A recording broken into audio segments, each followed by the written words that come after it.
Not trying to ball like Big Four, then get out the gym. Monday through Friday. When you see that notification, we about to go live. Hit this track and do you dance like you Karen Lacey. Run it back to time, Matthew to the house, baby. It's Tingle and Co. Come keep with the show. It's a new era. Let's get it, let's go. It's Tingle and Co.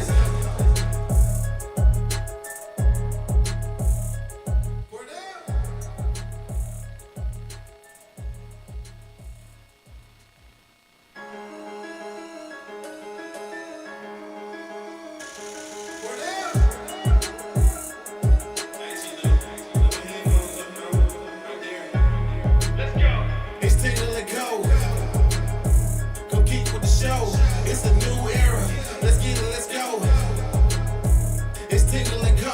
What up, Lloyd? What up, Lloyd? You can call me him. I'm Shay Dixon in the whip with them RPMs. Gotta pull up to the chat and shit out to them. Not trying to ball like Big Four, then get out the gym. Monday through Friday. When you see that notification, we about to go live. Hit this track and do you dance like you Karen Lacey. Run it back to time, Matthew to the house, baby. It's Tingle and Co. Show. It's a new era. Let's get it, let's go. It's Tingle and Co.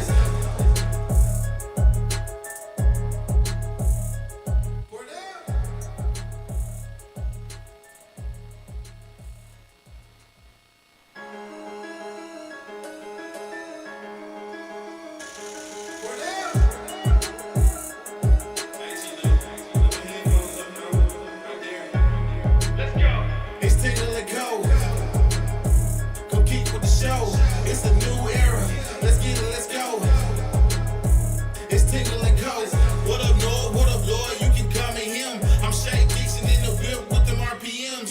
Gotta pull up to the chat and shit out to them. Not trying to ball like Big Four, then get out the gym. Monday through Friday.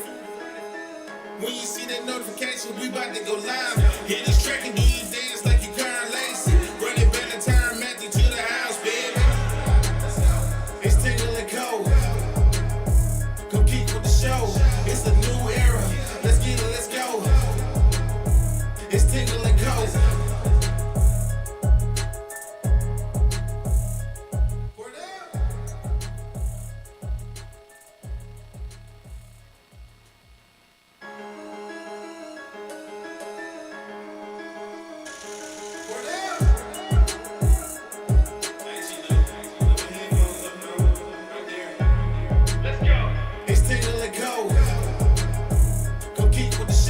It's a new era. Let's get it, let's go. It's Tingle and Co. What up, Lloyd? What up, Lloyd? You can call me him. I'm Shay Dixon in the whip with them RPMs. Gotta pull up to the chat and shit out to them. Not trying to ball like Big Four, then get out the gym. Monday through Friday. When you see that notification, we about to go live. Hit this track and do you dance like you Karen Lacey. Run it back to time, Matthew to the house, baby. It's Tingle and Co. Show. It's a new era. Let's get it, let's go. It's Tingle and Co.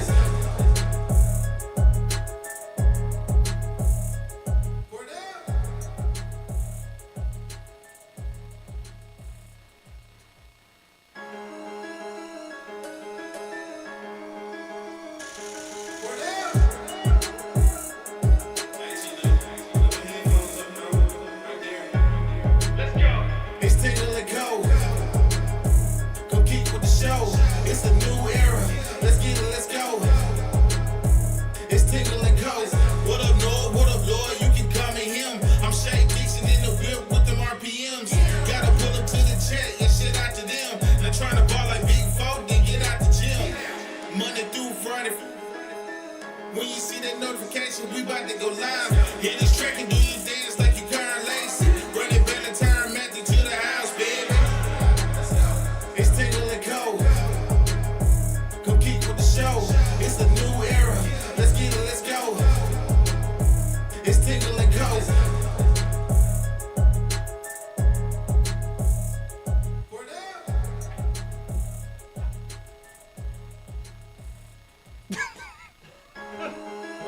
Okay. I never heard you click the button, so usually I wait for that sound because I can't trust the words that come out of your mouth. It's all right. Good morning. All right. Good morning and welcome in here on this Wednesday morning. As Brian Burgess calls it, over the hump day. It is as we are inching closer now 2 days away from first pitch as LSU baseball gets started this Friday. I pulled the Wyatt last night. Did you? You rewatched which game? They have a mini movie. I thought you was going to say you went to the hospital. Oh. Went to the emergency room. Watched 9 hours of pornography. Yeah, that's Wyatt. Yeah. And didn't come. OG. Yeah. I was vegging. There you go. You're gooning. You're goon maxing. To LSU baseball. LSU baseball. Go. Yeah. Which game? So the mini movie from last year? Mm-hmm. Okay. 2025. Hard to win that thing. Yeah, it is. When you go back and watch There's it, you a lot forget. that goes into it. Yes. You gotta win a bunch of games. And You gotta beat a bunch of teams. We can look at it in just the postseason run or the Omaha run, where especially the Omaha run, I was like, this is not that hard. I mean, we just won every game. But then you look at it holistically of the whole thing, and it takes a lot to win. Like a lot of things got to go right for it to happen. When you're not like vibing with it, right, you know, right. You're like, of course we win this game. Like, we got this. Like, yeah, it's every other week. I mean, it was. No, if you just go back, and you're like, you have to beat all the good teams in a row, and you can fuck up once. And they didn't. Once, I guess, if you count Little Rock. Yeah, but then it was 5-1. Right. And like, there's not many innings left. That's the other crazy part. No, I mean, it was. It's a 3-part process. Yeah, and you no, can I mean, fuck it up was. once. Yeah. Once they got through that Little Rock, I remember you looking at me being like, okay. Mm-hmm. Like, that was it. Like, once you got. It was the first time I semi-sweated. Right. Once you got through that, because there are times where. Scary as hell. Those teams, the Stony Brooks, the Coastals, the Little Rocks, where they find a groove and they bite you. Well, then that's because I remember this is what reminded me of it, because it was they put that little part in it of the midi pop up between center and second, and they run into each other and they throw it away, and I was like, they haven't done that all year. Also, you're going to miss Daniel Dickinson a ton. Yeah. Oh yeah, I mean that was the best. And Stephen Mom's the best shortstop in the country. That was the best defense in LSU history. I mean, it was. Well, they just didn't make mistakes. They just didn't make mistakes. Turned a lot of double plays. They too. made the routine plays were always routine, and the not routine plays looked routine. Like that's just who they were. With 3 shortstops on the field, Daniel Dickinson, Stephen Milam, Michael Braswell defensively was just Who was the nailed. third team in the regional? I have the brain of a broken man. So it was Maine was in there. It was DBU? And then DBU. Rhode Island, Rhode DBU, Island. Rhode Island, DBU, and Little Rock. Because we never played Rhode Island. Nope. Beat Little Rock, beat DBU, West lost Virginia. to Little Rock, beat Little Rock, and then beat West Virginia twice.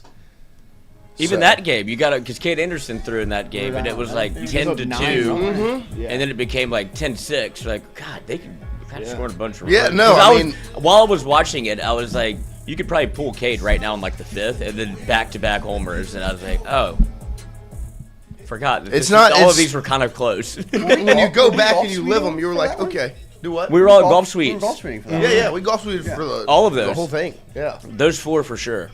Yeah, everything before Omaha was at Golf Suites. So, shout out to Golf Suites. But shout out to LSU Baseball. They will be back Friday, 2 p.m. Is first pitch. Just go tomorrow. Yeah, just sit there. The sights and the sounds. It's better than going to the PMAC. Shoo. Before we get to that, don't forget our show is brought to you by FanDuel. Our friends over at FanDuel have partnered up with us for the entire year of 2026, and we appreciate all that they do to bring you our show every single day. FanDuel, go ahead and download the app. Go to the website. Whatever's easiest for you, go check it out. Shout out to FanDuel. They are the best in the business. And the Tingle & Co. pick of the day yesterday was Miami money line over North Carolina, and guess what? Cha-ching, it cashed once again. As I think there's only been one miss on the bet of the day. Is that the pick real? of the day. There's only been one miss. I think he's 5-1. It's I think Our guy. our boy, 7-1, Don't wanna say 7-1. Yeah, because it was 6-1 yesterday, so 7-1 after last night. We'll get you a pick later on today for tonight. But obviously Miami got the job done over North Carolina. Shout out to FanDuel. If you were using the FanDuel pick of the day, you'd been making some money. So make sure you continue to tail as we bring you a FanDuel pick of the day every single day. But speaking of college basketball, made my way into the PMAC last night. Lloyd, thought about it, right? Mm-hmm. I had a thought that went across your mind. Should we go? We discussed it, yeah. And I was disgusted. Yeah. No, look, I walked into the PMAC last night. If we would have been 2 minutes late, we would have missed the game. Yeah. 18-4. Right. Walk into the PMAC last night and sparse crowd, right? But it was about 20 minutes before tip. So I was like, maybe some people, because I've gone to a handful of games, even since it's been bad, and the Kentucky game, there was a good crowd. We went to the Missouri game, there was a good crowd. The Georgia game this past weekend, Poggi and Christian said the crowd was decent. You know what I mean? It's not going to be what you're going to see on Saturday night, right? That was the crazy part when I was walking up the ramp. I was with my younger brother and Christian and then Gage Evans right there in the chat. I was like, the crazy thing is, on Saturday, this ramp is going to be full of people. Mm-hmm. And right now, we're the only people walking up the ramp. And then as it gets closer to game time, I've been to a lot of LSU men's basketball games, LSU women's. I've been to a lot of events in the PMAC. And I've never, ever seen it look the way it did last night. And I know there are people that have been to more events and been to the PMAC more than I have, and maybe it's been that bad. But to my memory and my recollection, I have never seen it look the way it did. It was an 8 p.m. tip on a Tuesday night against a ranked Arkansas team with some talented players on their roster. So, you could still go and check out what Darius Acuff's got in store. He's a player. He's going to be a lottery pick. If it doesn't work out, he can go back to school. Yep, but nobody was in there last night. It was one of the saddest sights. And this is before the game starts, right? This is just the atmosphere and the vibe. Right, it was one of the saddest sights I had seen. And then the game starts. This is a picture at halftime. And then the game begins. It wasn't halftime. I was going to say, wait, really?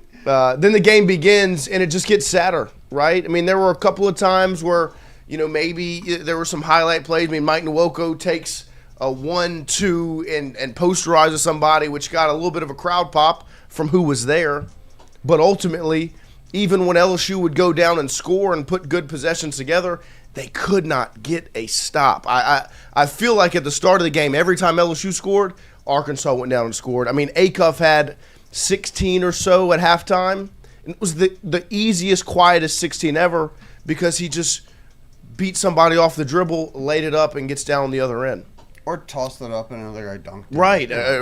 Brazil is pinning the shots on the glass on the other end. That was brutal. Arkansas has 10 blocks to LSU 0, and at halftime it was 7-0. It was just outmatched. Sad.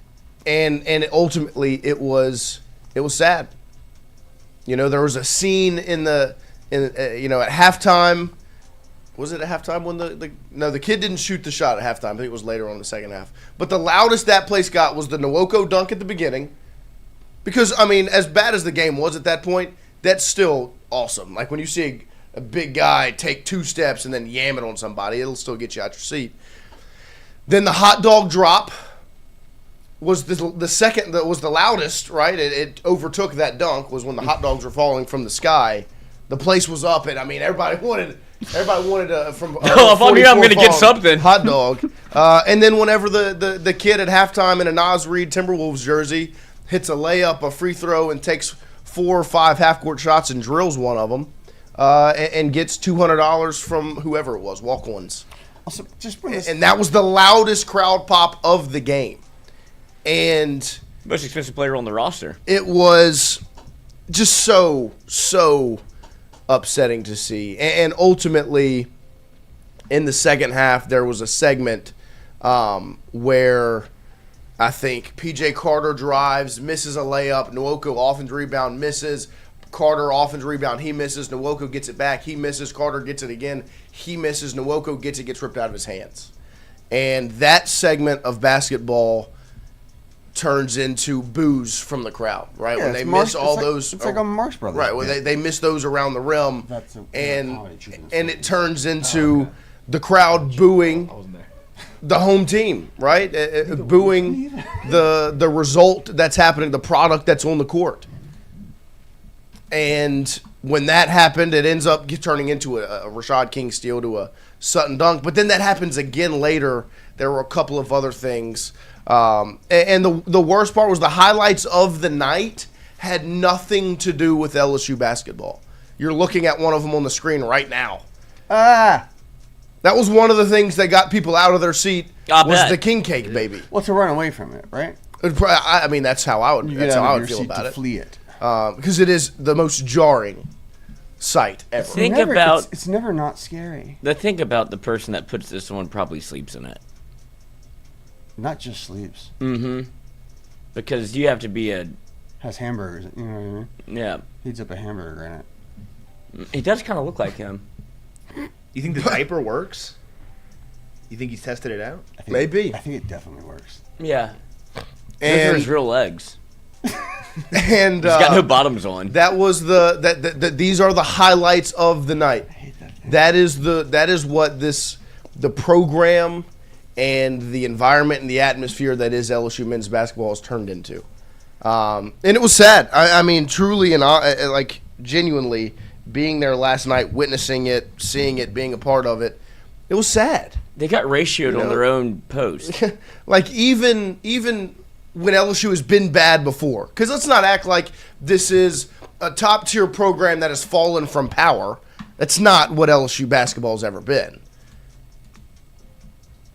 I mean, they were pretty good way back when, but it's in my lifetime. But even then, they were just pretty good. Right. In my lifetime, right, I was born in 2002. They have the Final Four run in 2006, and ultimately throughout, there's some sparse times that they've had decent teams. Jarrell Martin and Jordan Mickey make the tournament, and they lose round one. Will Wade gets the team into a couple of tournaments, but it's not like they were this powerhouse national champion program. So it's been bad, right? Trent Johnson, Johnny Jones had some bad teams. It has never looked the way it did last night, where there is zero emotion from the crowd, zero desire from the fan base to be there, and boos in your home arena are never ideal. Well, booze in your home arena is ideal. But booze. Yeah, booze. BOOZE. Yeah. And so I was talking to my younger brother before the game because he was like, I mean, is it over, right? Like, is this going to happen? And before the game, I was like, look, I would assume, like, I think so. Like, it's time for a change. But at the same time, there are all these other factors that go into it. You got to pay out this staff. You got to buy out whoever the new coach is. Then you got to pay his staff. Then you got to pay for the roster. That's a lot of money when you just spent. Now, if you hadn't done what you had done with football, 1,000%, right? But you just spent $150 million just on the football program, buying out Kelly, paying a new coach, paying his staff, paying for his roster. All of those things. I mean, that was a lot of money that was spent that we supposedly didn't have. Right, and so that's why, and that's what I'll say. We're already scraping by. To that same point, who am I to say that they don't have the money to do it? Because every time I've said that, they've ended up having the money. Well, it's a Louisiana thing. It's like a very Louisiana specific thing where whenever it's the money for something that people actually need, we're like, oh, we can't afford that. But whenever it's for something fun, right, the money shows up. That's very state specific. And so to me, a little bit. It just comes down to I got some money for cocaine on Mardi Gras. You're going back to the well. I didn't pay my rent. You're gonna call. I couldn't imagine not. My student loans are 40 years in default, but you're gonna call these same people again and go, okay, well now we need $10 million here, $8 million there. and then that contract, that staff's another 10, then you need 15 for the roster. I mean, it turns into $50 million pretty quick. It can. And so that was my thought before the game. But then during the game and leaving the game, I don't know how, if you're Verge Alsbury, and I'm not putting any pressure on anybody. I mean, I just don't know how, if you're the athletic director, you can look at that and say one more year of it. Or you can do any sort of convincing to the fan base to get them to buy back into another year of it. Because to me, what we just witnessed with LSU football was a sight like we saw against Texas A&M, where it was, there is no recovering from that. The program has hit the lowest of lows right there. And there was no, we're going to look back, we're going to look at these fans again and ask them to buy back in on next season after that. Or even Lloyd and I sitting there talking, how are we going to get up and go to the Arkansas game after what we just witnessed? I don't want to be there for that. There's no draw to return. People that have gone to almost every game since they've been born. And don't want to leave early, but at that point, it meant more to the program to leave early than to sit there through what was going on against Texas A&M. And last night, two very different programs, two very different places, you're looking at a fan base that has zero desire to support LSU basketball. The product. That's the difference, though, right? Zero desire to support the three letters and the two colors. And I know they will, because when you turn your TV on Saturday, that place is going to be packed. If you walk on campus on Saturday, it's going to be unbelievable, the atmosphere that's in front of you. And so I understand LSU football will always get a draw. LSU basketball is not the same. But they will show up. We've seen it. And you're going to see it on Saturday with LSU women's basketball, where it's going to be packed. And Because they win. of course it's because they win. But at the same time, these fans, LSU fans, not all of them are front-running fans. But nobody's going to sign up to go to the Kentucky game, and then the Mississippi State game, and then the Georgia game, and sit through all those where against Kentucky you're up 20, against Mississippi State you're favored and you go down 30 at halftime, against Georgia you're up 15, and all three of those games you lose. And they were there and they showed up. Why would they come to a game like last night at 8 p.m. against a ranked team that you really shouldn't and won't win? But you also just can't lose by 30. Well, yeah. I mean, of course not. And so You're a doormat. yeah, no, I mean, Acuff and I forget what the other guard's name is, were playing rock, paper, scissors on the court, smiling to take a free throw. You know what I mean? Like, that's – and so I don't – and so my point was, I don't know how you can look at that and walk out of there last night, or just look at it on TV and not say it's time for a change. Because I respect Matt McMahon. I appreciate him. It's time for a change. It's not how I felt about Brian Kelly whatsoever, where it was like, get that man out of here, right? I don't think there's a real reason to get McMahon out of the door during the season, right? He's not a cancer to the program the way Kelly was, where you needed him out.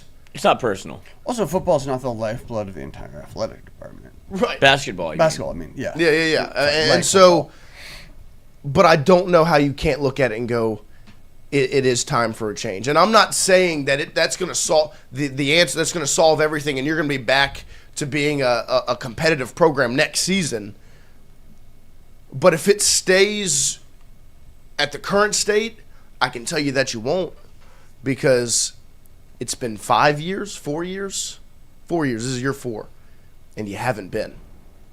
And last night was one of the roughest sights I've ever seen.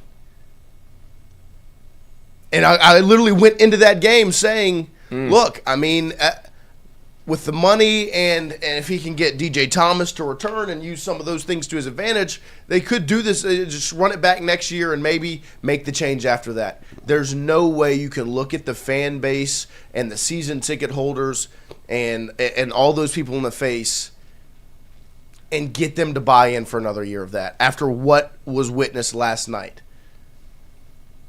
Where at the beginning of the game, it was missed shots, terrible defense, and then you turn it over because you step over the line on the inbound, right? And look, teams do that all the time. Like, I saw it 4 times on the other end. Arkansas stepped over the line on the inbound. They're just not paying attention to it. But it's a representation of where this program is, where it's just that's the point where you're at, where they're going to call a call it that's you. not that never gets called is getting called on you. That's just that's just where it's at. And it is at the point now where it's time for a change. There's no way you can look in the eyes of anyone and go, we'll do this again. And so it was sad to see last night. Very, very sad. As LSU men's basketball loses, what was it? 91-62. 61, So a 29-point loss. And really, it was never a game. It was over never from a the game. jump. Arkansas was in full control. Arkansas is just that much more talented. Like, they are that much better than LSU is. And it was very, very obvious in that game who the better team was. Because now you can't even point to, well, they're well coached. You know, like all of the things that you've said about McMahon's like, oh, he's a good coach, he's good X's and O's. Now you're turning the ball over on the inbound. Now you're missing free throws. Now you're not playing defense. Now there's really It's not now a question you're looking of having the meat. right. Now it's not even really about the talent. Now it's just like it's still about the talent. No, but now you're making mistakes that a well coached team doesn't do. Well, and it's because why? That can still come down to talent. Like, I agree with your point, but at the same time, you can tell players this is what you need to do as much as you want. It does not mean they're going to go out there and do it. That's a coaching problem. Or it's also a player problem. But I mean, like, even mediocre players can inbound the ball. Can Right. you know, No, I agree. I'm not saying be it's in not, the I'm vicinity not saying there's not defensively they're supposed to be. a coaching, like there's that It's just lost the locker room. it's just broken It's entirely. It's failing on all They fronts. don't have Exactly. talent. The players don't execute. There are times right decisions aren't made, Nothing and to there's play not for. there's not a message that's getting through. It's dead man walking. And it is a dead program right now. Last night That movie ended badly. night was the final nail in it. It is a dead program. And we've been trying not to hammer that nail in, right? You've been saying, oh, look, there's opportunities. Look, keep looking ahead. There's the time. Maybe you run it back. They keep doing the same thing. Nobody wants to do that to this program, to this guy, you know. I mean, Right. But at some point, you do have to kill Old Yeller. Like, it's over. Like, you're dead. The program is dead. And if for better or worse, at least recently, LSU pulls the plug. Like, you saw what they did with Brian Kelly. Like, when it gets to this point, they understand and they feel the fan base. They understand if the product is not good and people don't go and that's all they have to. And it doesn't help what LSU basketball is going up against, whether it be Kim Mulkey, Jay Johnson, or now Lane Kiffin. Now you have to make a. Well, they're not going up against it though. But all the optimism on those sides. Right, and then it's right. So you become the easy one to kick. Yeah. And that's where you shouldn't be whenever there's two programs that make money, right? Isn't that the whole thing about Yep. you have to invest in LSU basketball because it makes you money? It's like, or you can become the Pittsburgh Pirates, where it's like, we'll just take the check. And that's kind of where it feels like they are right now. And why not? If that's what you want to do, I'm cool with it. But I'm not. Yeah, But you should look at it. I think that's a positive thing, right? I mean, like the rising tide raises all ships, or whatever. Yeah, exactly. And that's what I hope that they do, because Verge has a decision to make. This is he's done one. You made the hire of Lane Kiffin, which is the biggest swing you could take, and you absolutely connected. Now he has a chance if he wants to be considered somebody that was given the interim AD tag to AD to not AD to be like, look, I'm going to fix this. He goes there. It's your. No, first he's there. chance. He's He's there. there. He's there. He's He's around watching it. He's talked about it many times, and the mindset was the tournament, and then you saw the injuries and kind of those things, and he had softened his mindset on a little bit. Last night, there's no injury, there's no setback, there's nothing that can excuse what happened last night, where you can't get fans into the building, and then when you go on the court, you play a non-competitive basketball game. And I thought that Jalen Courtney Williams, when he came in last Friday, was very – he wasn't trying to make excuses. He was very transparent about the situation and all these things and the battles and all. And so it's not for a lack of working hard, because he was very transparent about the effort that they've put in. But the program is broken right now. And last night was a representation of that. And you are a program that's going to have to take a shot on somebody. If it's not the one man that everyone wants it to be, you're going to have to take a flyer on somebody again, like you did with a Matt McMahon. That's the level of program you are. Yeah, 100%. And you're not going to go and get the way LSU football can go and snag Lane Kiffin from Ole Miss. You can't do that in men's basketball. And so it's a sad situation, and the program's dead. You can look at that as a positive, though, in a way, right? Like, in order to do this, right, you have to cut the checks to get everybody out.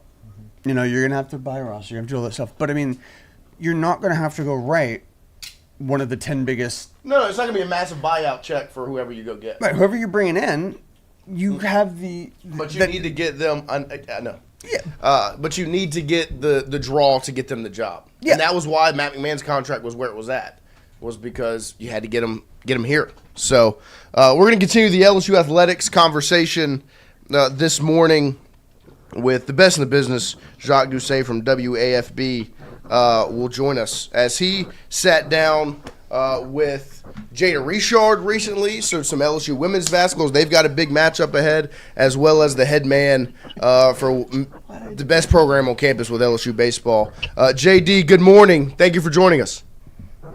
Good morning. I'm on my way to the dentist, which may not be that much different from what happened at the PMAC last night. It's not that much different at all. It was. I think I'd rather watch that. It was a sad night. Lloyd, you'd rather get your teeth cleaned than go see what happened last night, I would imagine. JD, I haven't been to the dentist in 15 years, and I would rather go. Oh. All right, well, hey, keep rolling them dice, baby. I hope you got them chompers. But JD, just to start there, just quick before we get in to some LSU baseball conversation as well. I mean, just the sight in the PMAC last night. You've been around the program for a while. Have you ever seen the lack of enthusiasm and support at the level that it is right now around that program? I mean, it's gotten pretty bad. I don't know if apathy has ever been this high in the 25 years I've been there. Certainly after Trent Johnson's first very successful season, it tailed off. The end of Johnny Jones, the season after they declined to go to the NIT with Ben Simmons, that year was really bad. But no, I just think that you look around the place. Certainly Scott Rabelais, others tweeted pictures of the arena before the tip off, and it's just you're losing by 36 points in the second half at home. And just getting boat race where it's just not a competitive product. And, I just feel like it was kind of rock bottom. I tweeted enough is just about enough. I try not to get emotional ever covering this stuff, but last night was almost for me just like a, how bad is this going to get type thing? When are we going to get this thing back on track? So yeah, it was really ugly. And it's almost like one of those things where you can't even like break down the game. They shot this, we shot that. They did this from 3-point range. We did that. The rebounding. It's just a case of just total wipeout. Yeah. And you're 2-9 in the league, and LSU baseball starts on Friday, and I'm afraid it's gonna sink without a trace again. Yeah, no, 100%. And to me, and this will bring up a little more of a positive note as well for another program. One of the most telling sights as I was walking into the PMAC last night, and I was telling the people around me, was, I mean, we're walking up an empty ramp right now. When you fast forward to this Saturday night, I mean, that ramp is going to be packed. I mean, it's going to be an absolute madhouse around the PMAC on Saturday for LSU women's basketball. You talked to Jada Richard, obviously, and you've seen a bunch of the games leading up to this point. When you look at Saturday night and the difference the PMAC is going to have, how much does that play into maybe the situation of you see what you saw last night, and then on Saturday you're going to see an absolute packed place for that matchup?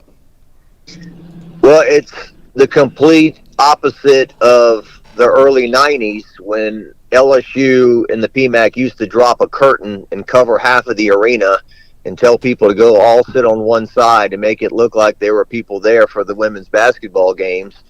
And the men, with Dale Brown and his long line of stars playing highly competitive games against big name teams like UNLV and Duke, and obviously SEC teams like Kentucky, would pack the house and it'd be exciting. Now, you know, your men's program is struggling to draw anybody, and your women's team has sold out a game 4 or 5 days before tip-off, and will probably be the toughest ticket at the PMAC this year. Gymnastics obviously is packing the house, but you know, John Brady the other day, we were shooting a little round table on the 2006 Final Four team, talking about how Stromile Swift was calling him up for tickets to the LSU South Carolina women's basketball game. So, yeah, it's going to be a madhouse on Saturday in the PMAC. I would imagine that it's going that a line will build outside the PMAC. I know we've got rain in the forecast, so they might be getting rained on Saturday. But and yet we've talked about the financials of this. Even though LSU women's basketball is packing the house and will pack the house, the program overall loses, you know, more money than any other program on campus, while the men, as bad as that is, cleared $2.5 million last year. So I don't want to pile on. I try to avoid snarky jokes and kicking people while they're down, but at the same time, it's my job to describe things and to be truthful with what I'm seeing. And on the men's side of things, I just can't believe it has sunk so far. And there are a lot of fans that say, how could it get this bad? But yes, on the women's side, exciting game coming up, and it would be nice. I know LSU wants to, you know, get that off their back to finally beat South Carolina. A national championship won't be decided, but I think they've all heard enough about how LSU hasn't beaten South Carolina since 2012 and so forth. Mulkey's only part of a handful of those games, and certainly LSU's played some tough, tight games against South Carolina, but they've gotten away. And talking about that game on Saturday, when you look at the SEC schedule this season, they start 0-2 with 2 rough losses, and then they get a huge win to kind of change the narrative against Texas at home.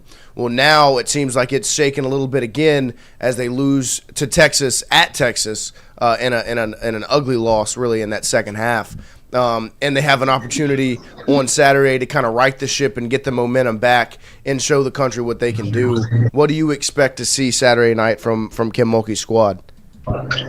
Well, you know, I would imagine that Kim will do her best to.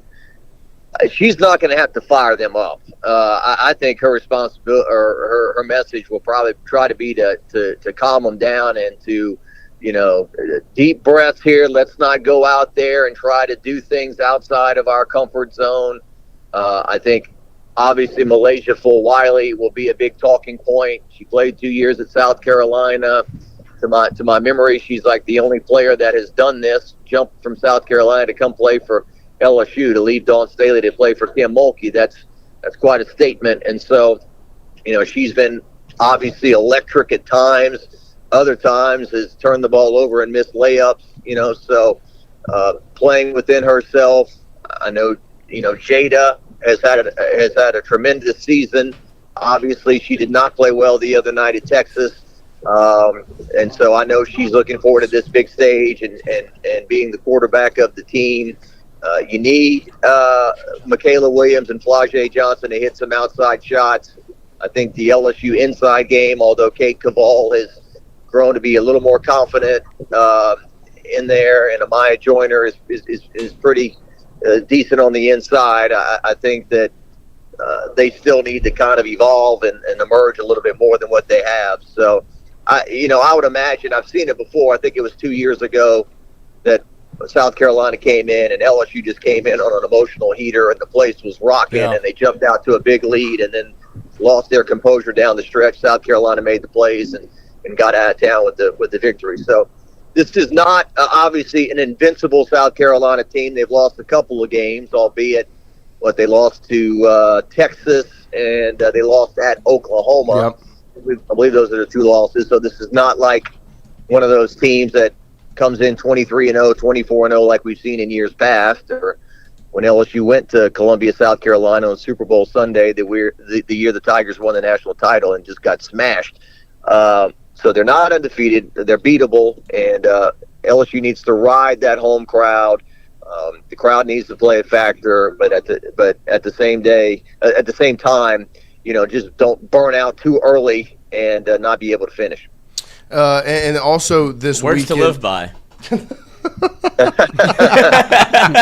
Pace yourself, brother. It was like me during that Mardi Gras parade on Saturday. Yeah. By the end of it, I'm hanging on to that bar on the Jeep. Whoa! Hope I make it to the end here. But speaking of this weekend, it is a big weekend around the city, as Mardi Gras is next week, and then you have LSU baseball opening day this Friday.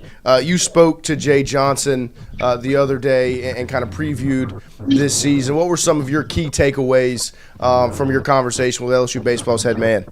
Well, he said that trying to win a third national championship in 4 years, that's not a talking point, like 3 and 4 years, or defending a title. He feels like that's kind of disrespectful to the previous teams. This is a whole new journey. It's a whole new adventure. He said that top to bottom, this is his most talented pitching staff. He said there's no big drop off from the first guy to the 12th guy on the roster. Very excited about the nucleus of guys he brings back in terms of, the 5 guys in particular. When you look at a Chris Stanfield, Derek Curiel, Kason Nevins, Steven Monster Milam, Jake Brown, those guys are kind of the guys that you look to lead in terms of veteran leadership. And then the sprinkling of, I think it's right down the middle, right? I think you've got 20 returning players, 19 new players. I think that, I enjoyed the little thing we talked about where I said, in my mind, if I would daydream, if I was you, I'd say, well, I'm not even 49 years old. If I won one championship every 4 years, I could possibly pass Skip Bertman. If I coached till I was 65, and he said, look, no one's ever passing Skip Bertman in anything. In terms of, what he did, so that will never be a conversation.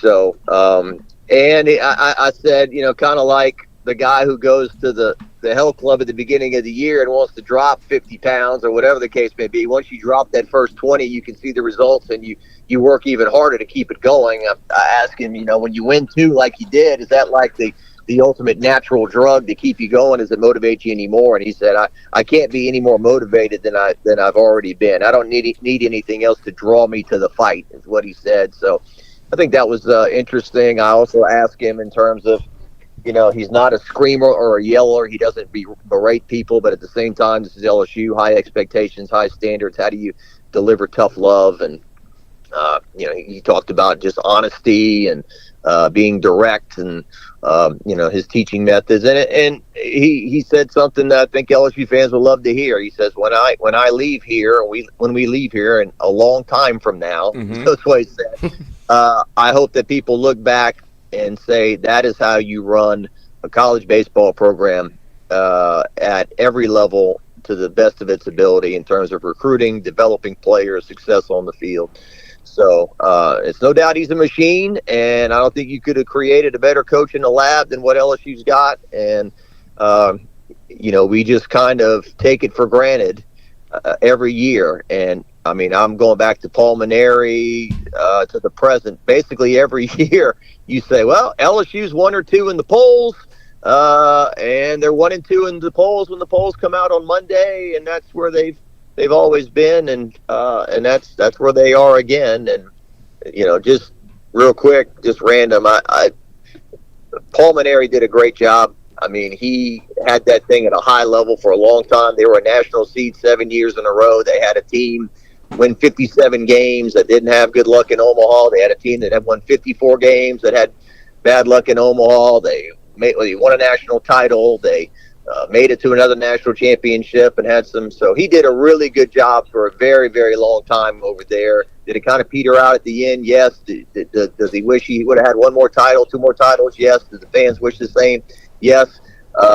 Jay is making us spoiled for sure. So looking forward to another fun season. If any coach can say it, it at least would be Jay Johnson. You're spoiled. Yeah, exactly. I mean, if it comes to I don't want to speak anything to it. He would never. But if they lose a 1-run game in a super regional or in Omaha, I mean, and someone starts griping, he would be the one who could say, look, you're spoiled, okay? If he retired today, he'd be a Hall of Famer, Jay Johnson. So yeah, no, I mean, you're 100% right. And my next question is, because we talk a lot about fit around LSU athletics, and when you bring in coaches, and a lot of people think that means they need to be from Louisiana and all those things, but that's not Jay Johnson. But he showed up and he was hungry, and I thought one of the things he did first, and you talked about a little bit, his relationship with Skip Bertman and acknowledging what came before and what built LSU into what it is, but also heeding his advice and keeping him around the program has just been massive to the success up to this point. Well, he said it many times before. He said it again in my interview. As great as everything has been, and everything he says couldn't be better in terms of Alec Box, the fans, the environment, the players, all that. Favorite thing about being the LSU head baseball coach is his relationship with Skip Bertman, and the fact that his icon, or his hero, or the person he idolized growing up, is in October or in January sitting up in the stands and watching his team scrimmage. And certainly he treasures that relationship a lot. And I think every day that Coach Bertman is here is a blessing, and he's just a vessel of history and greatness. And there's some in our LSU baseball special. I found a little bit of stuff that we're going to run from a piece that Steve Schneider did back in 2008 with Skip Bertman when he was the athletic director, about building the LSU baseball program and what it was like when he got here. And I don't want to be the old guy shaking his finger at the younger people, but it's like some people maybe just don't understand what it was before Skip Bertman got here. It's basically nothing. He talked about the first time he went to watch an LSU baseball game before he took the job. Oh, I counted the fans. There were 364. Okay, and the PA guy talked. You couldn't understand him, and nobody cared. That was what it was. And look what it is now. So it's pretty amazing that what happened at LSU. And with this 2026 team, you talked about the pitching staff and the way Jay spoke of it. There's the sophomore class. They were freshmen last season. Have huge expectations going into this year. Kaysen Evans, Maverick Rizzi, Cooper Williams, and then the hometown boy William Schmidt, who really impressed last weekend. They have very, very high expectations. How important are they to this 2026 version of LSU baseball? Well, I think you probably mentioned all the most meaningful pitchers on the team, it feels like. Yeah. Certainly Schmidt, when he was at Catholic High, it was like watching Paul Skeens. I mean, pretty easy highlights to put on Channel 9. Just direct the camera to home plate. That guy is either going to swing or it's going to blow by him, and you just fall into the dugout after he strikes out. I mean, Schmidt, I don't know how many, it was his ERA like .05 or something. And so the conversation for a long time was this guy's way too good to be playing college baseball. He's going to go pro immediately, and he's not going to be here. And it was kind of a stunner, I think, the fact that he came to LSU and he's playing college baseball. So some people may have just get these unreal expectations. He's going to go 15-0 as a freshman and have a 1 ERA. And I think that they all, the LSU guys and Coach Johnson said, look, he had a very strong debut. He had an undefeated record. Was he pitching in Omaha and eating up a bunch of innings? No. But I think they're looking forward to him making a big next step. And it may be a case where, I don't want to use the word piecemeal, but there may not be a guy maybe outside of Evans, hopefully, that can, go in there and eat up all these innings. And it may be more of this guy pitches 4 or 5 innings and this guy pitches 3 or 4 innings. And they do it that way to get to the finish line each game.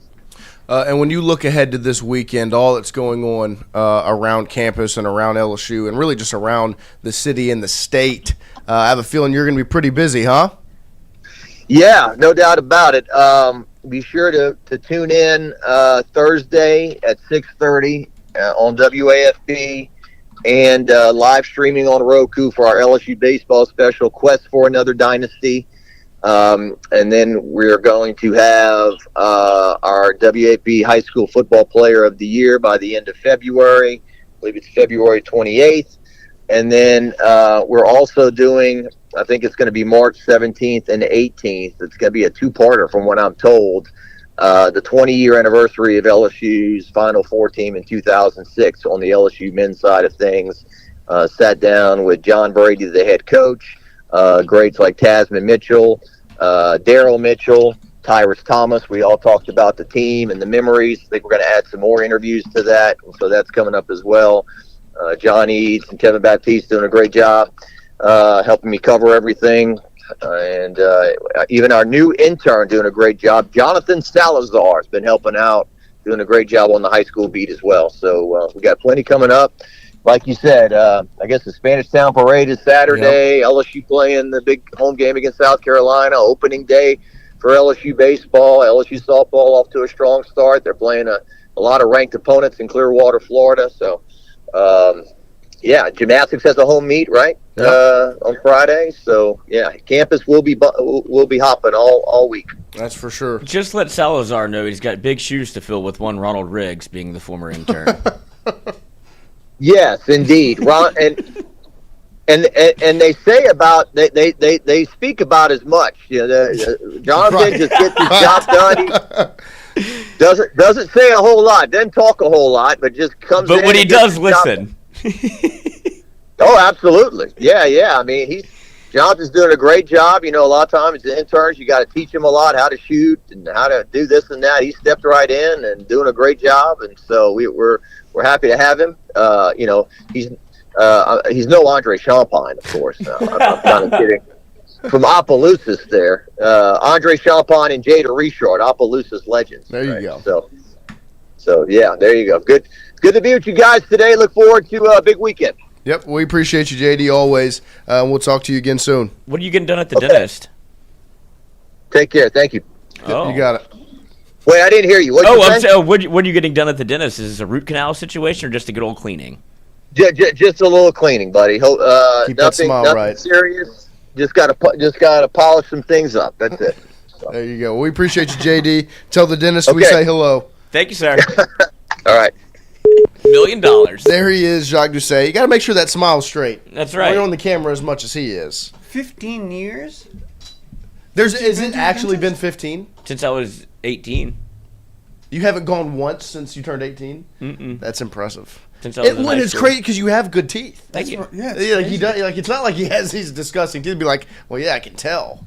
You got these white The dentist teeth. is a fucking. Well, I guess it's a myth. It's you a still fraud. brush them, right? Oh yeah. Oh, there you go. That's important. It might be the no vegetable diet that's helping him out there. Vegetables might be the problem with Something with horrible teeth. is awaiting you in your mouth.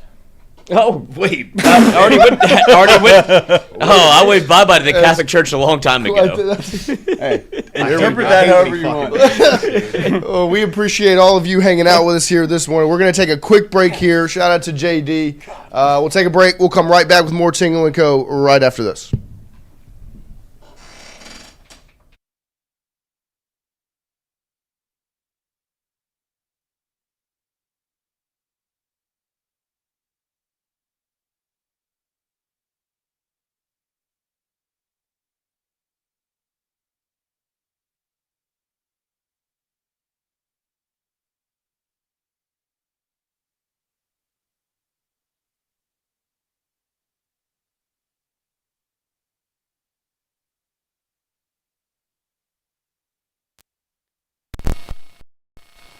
away unexpectedly. His remaining siblings and loved ones wanted to honor his memory in a special way.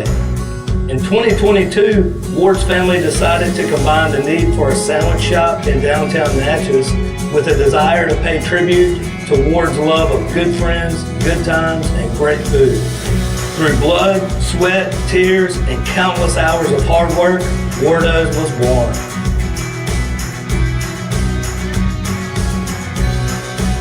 So go visit Wardo's today at 309 North Broadway Street in Natchez, where the po' boys are so good, you'll swear you're in Cajun country.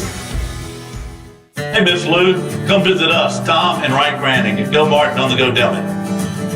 Go Mart has clean restrooms, community coffee, an awesome beer cave, and a great selection of anything you may need. Located at the corner of Highland Boulevard and Highway 61 South in Natchez. Also stop by Wardo's Po' Boys at 309 North Broadway on the beautiful Natchez Bluff, where everyone is family.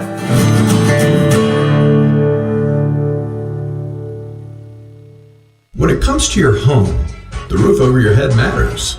At CAS Roofing, we don't just install shingles, we build peace of mind. With years of experience and a commitment to craftsmanship, our team shows up on time, gets the job done right, and treats every project like it's our own home.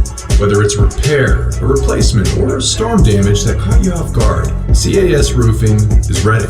We're local, we're dependable, and we stand behind every nail, every shingle, and every promise we make. Because at the end of the day, it's not just about roofing, it's about protecting what matters most. CAS Roofing, built on trust, backed by quality.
Come out the back just like a linen, I will make a pay.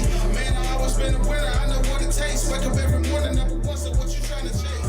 Recruiting all the hitters like I'm Jay Johnson. Walk in the world like Frank Wilson, you know they coming. I've been balling out for weeks, dog, it ain't nothing. Every time they count on me, I'ma get them jumping. Recruiting all the hitters like I'm Jay Johnson. Walk in the world like Frank Wilson, you know they coming. I've been balling out for weeks, dog, it ain't nothing. Every time they count on me, I'ma get them jumping.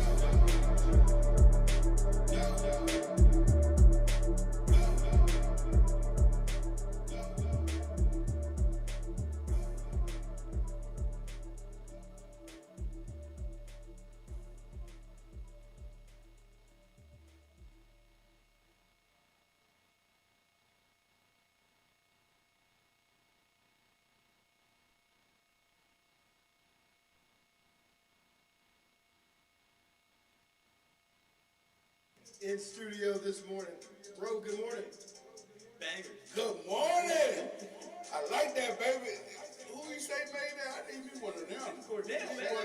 Cordell, where you at, baby? I need one of them, baby. Let's get it. OG, I got you.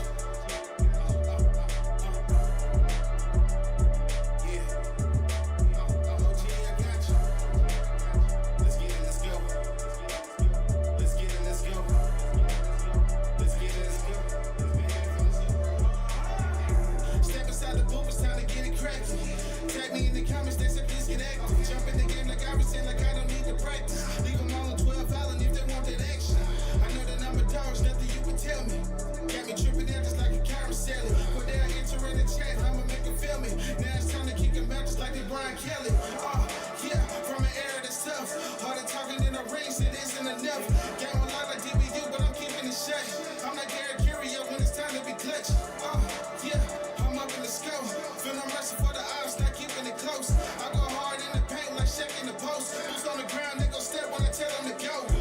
Now I'm in my zone, I done found my space. I've been down for the loan, I had to make a way. Told them everything is green when you want the fade. I'm like every fucking 96, I'ma have my way.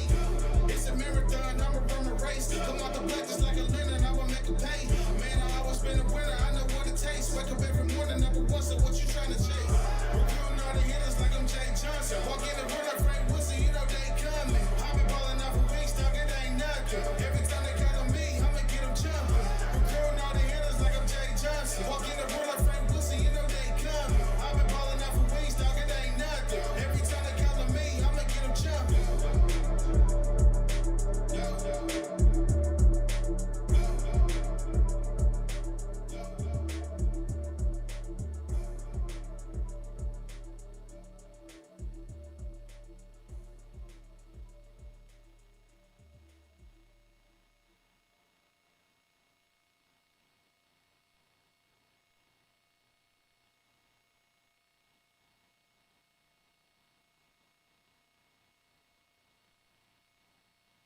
In studio this morning. Bro, good morning. Bangers. Good morning. I like that, baby. Who you say made that? I need me one of them. Cordell, man. Cordell, where you at, baby? I need one of them, baby. Let's get it. OG, I got you.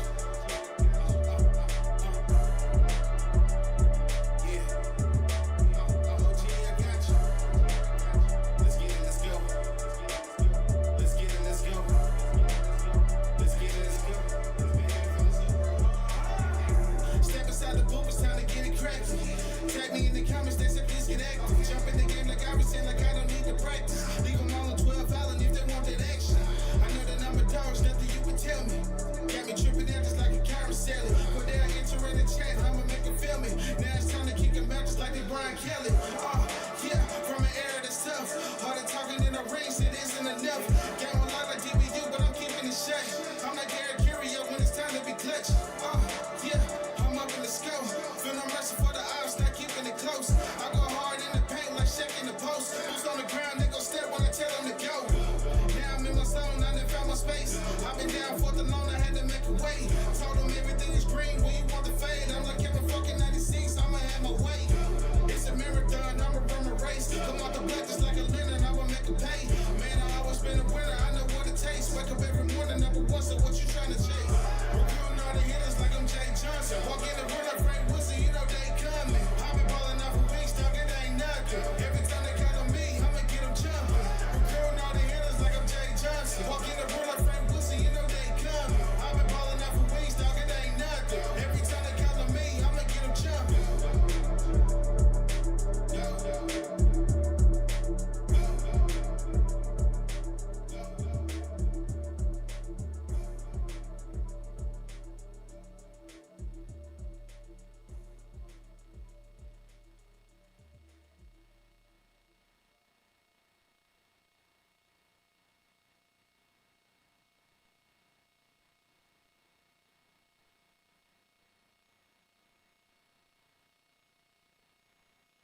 In studio this morning.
All right, welcome back here to Come on, guys. Hour 2 this morning.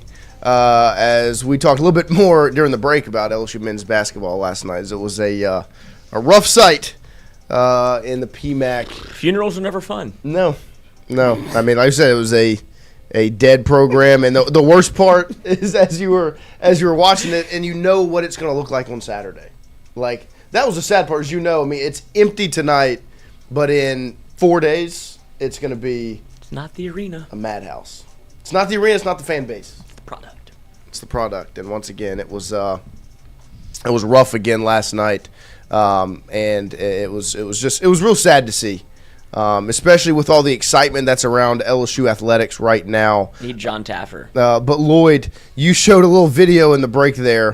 And I think it got the chat chat talking because they didn't understand why it got thrown up there. Well, y'all don't like the Olympics? Of course they didn't. 2 claps for Yosef Reddy. And 2 tens. I mean, it was impressive, I will say. I mean, doing figure skating in jeans. Jeans and a bandana. It's But pretty just out impressive. of context, it's a very, very short. Well, just wanted to get everybody fired up for what, Do we want to give the King Cake Baby 2 claps last night? No. Definitely not. 2 scoops. It was funny. Christian enamored by it. Oh, Loves I mean, loves it's hard the to King look Cake away. Baby. He loves the King Cake Baby. It's like He wanted to like take a picture with it. Well, yeah, but Christian would also like be the kind of person that pay like a nickel to go to a freak show. yeah, but that is essentially what it's like, a oh, freak. a crab woman. Yeah. yeah. Oh, you want to see the world's hairiest armpits? Oh my But the God, baby, I can't if wait it to was go. the only thing you could do, maybe, is if he was actually made of king cake. Like if you could eat him, like the Pop-Tart bowl. If you could chase him and eat him. Yeah, $200. Yeah. Why does everybody really want to watch the King King Baby? See the shitted pants. I don't think he's wearing britches under there. I think he's in You there. think the diaper's real? It's Also, a real diaper. I think if you give him a pat down, he's gonna have some good drugs on him. Mm-hmm. And you get to keep look him. at him. If you can catch him, you can pat him down. You can take the drugs off him. Those are your drugs. No Yeah, but you questions can't. asked. It's a baby. You can't pat him down. What was the book You where they pat that hunt? baby down. What's the book where they hunt the people? Where they hunt the people? Mm-hmm. Most dangerous game. Yeah, that most was dangerous game. I want the most dangerous king cake baby. Huh? That's what I'm talking about. But he's got a little bit of crack on him. Yeah. No offense to the Pelicans, though. The first Pelican Right. mascot was terrible. Yes. The bird? The bird. The bird. Was it Pierre? The king cake baby. Come on, like who in marketing says that's a great idea? Yeah, It's almost no. like the Pelicans have never made a good marketing decision. No. Well, I think the Pelicans in general weren't the greatest marketing decision. The That's what I'm name. saying. It's That's a my money point. maker. The worst thing that could have happened was that the Utah Jazz ended up being good, and so now you can't get your name back. Can't even get you can't get your rights can't back. get your name the back 'cause- Pelicans, oh, the you Utah. can't- You know what you they can't- do in Utah a You lot. can't be a Hornet. You can't be a Jazz. No. We're just like, we're with the birds on the calls. We'll just be the Pelicans, and so Dude, what noise is it? They don't make I don't know noise. what. Yeah, They I guess gull it. wouldn't. They just slurp. Yeah. Crush fish. But I did want to talk. Pierre versus the king cake baby. little- Fight to the death. Oh, now we're talking. When I What get was a the little what was bit the of crack Saints from my dog? What was the teeth. dog name? Gumbo. Gumbo. With EAUX. Yep. I hate that. I liked the Saints dog. No, we're not a dog. Well, yeah, I know, but as a kid, You're a saint. as a Yeah, kid, it I was want cute. Sir Well, Saint Bernard. Yeah, Sir Saint. Yeah. Can you do that? Saint Bernard. Yeah. No. That's no, what they're no. going for. But it should be like. That's like Ole Miss having like the shark. They're not fucking sharks.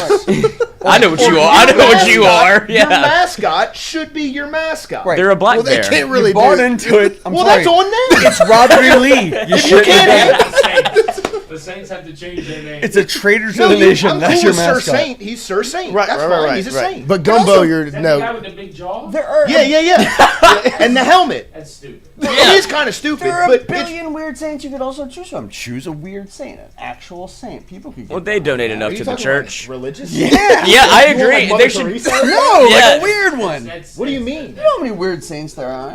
Yeah, but I don't think you It's like the can one really that was do that. flayed by. Yeah, turn me over. I'm done on this I side. didn't think the Yeah. Saint, I didn't think the Saint Bernard was a bad idea. I like mine better. You're just running from your I'd identity. rather the Saint Bernard than the big guy with the jaw. No, I like. They're Sir both Saint. better than the King Cake Baby. Yo, well, yeah. Everything's Yeah, better than the Or Baby. we make the king cake baby a saint.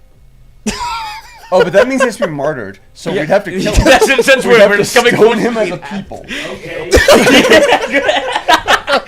So You can find somebody big enough to chew him up.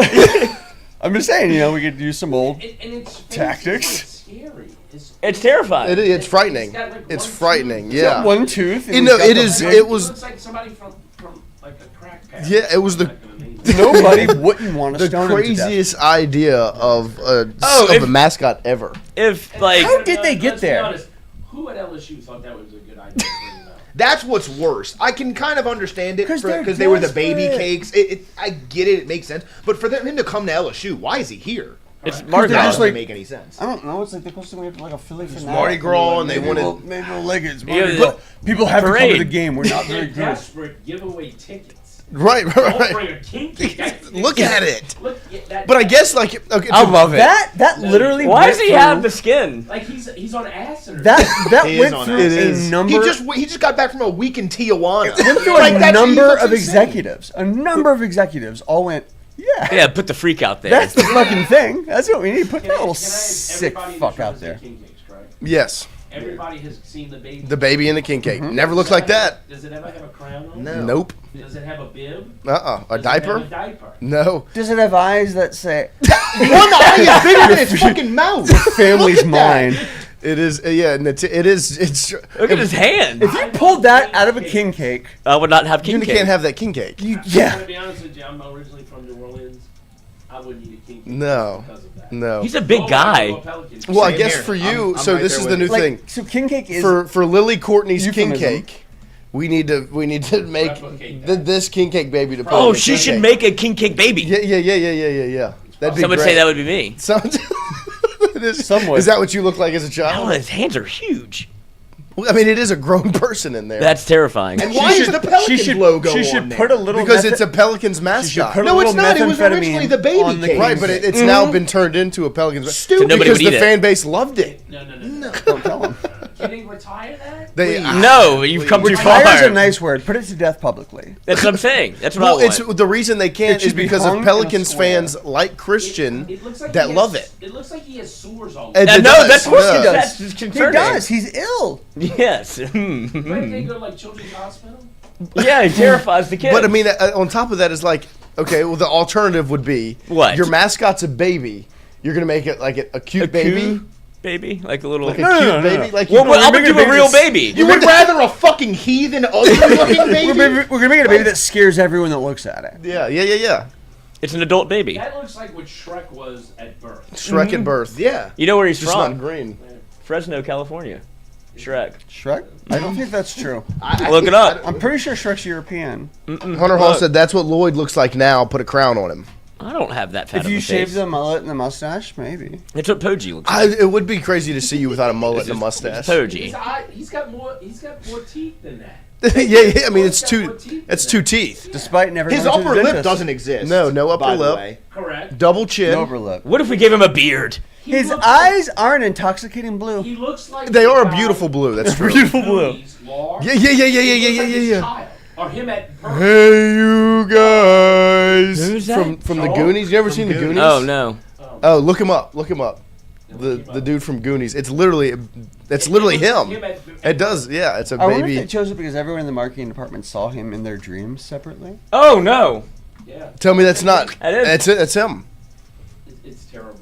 It is. It's frightening. It's bad that. Like, Well, I saw him. just reaching. I saw him walking up to your seats when you were sitting, and I was like, "There's no way Charles likes this." No, I would, if I'd have seen him come up to, if he'd have walked up to me, I'd have gone the other way. Yeah. Just kick him straight in the nuts. I just want to hit it. I just want to No, hit it. it's got a diaper on. He's safe. Yeah. No. Just see the person, and it's like, Yeah. See, that's the king cake baby. yeah. Oh, the one on the That left. is actually it. I think he looks nicer. You think got- he looks nicer than Yeah, you? know he's who got could little be the king hair, cake he's kinda got a baby? smile. He's even got a girl. Like, That's not a girl. That's a guy. That's a boy. That's I Jerry didn't put my O'Connell. context today. Sorry, Liz. Are you? That's a guy? Yeah, that's the Yeah, actor. that's a little boy. child. That's the actor Oh, yeah, Jerry it is. O'Connell. It's a That's little the boy. Truffle Oh, I Shuffle can't boy, see right?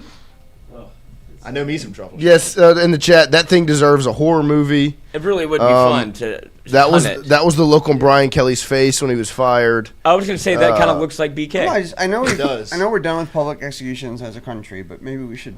I think that should One be more. just for sport. Like Well, that they would be just- a great They- halftime they- show. They're not going to retire it because Well, you'd kill it.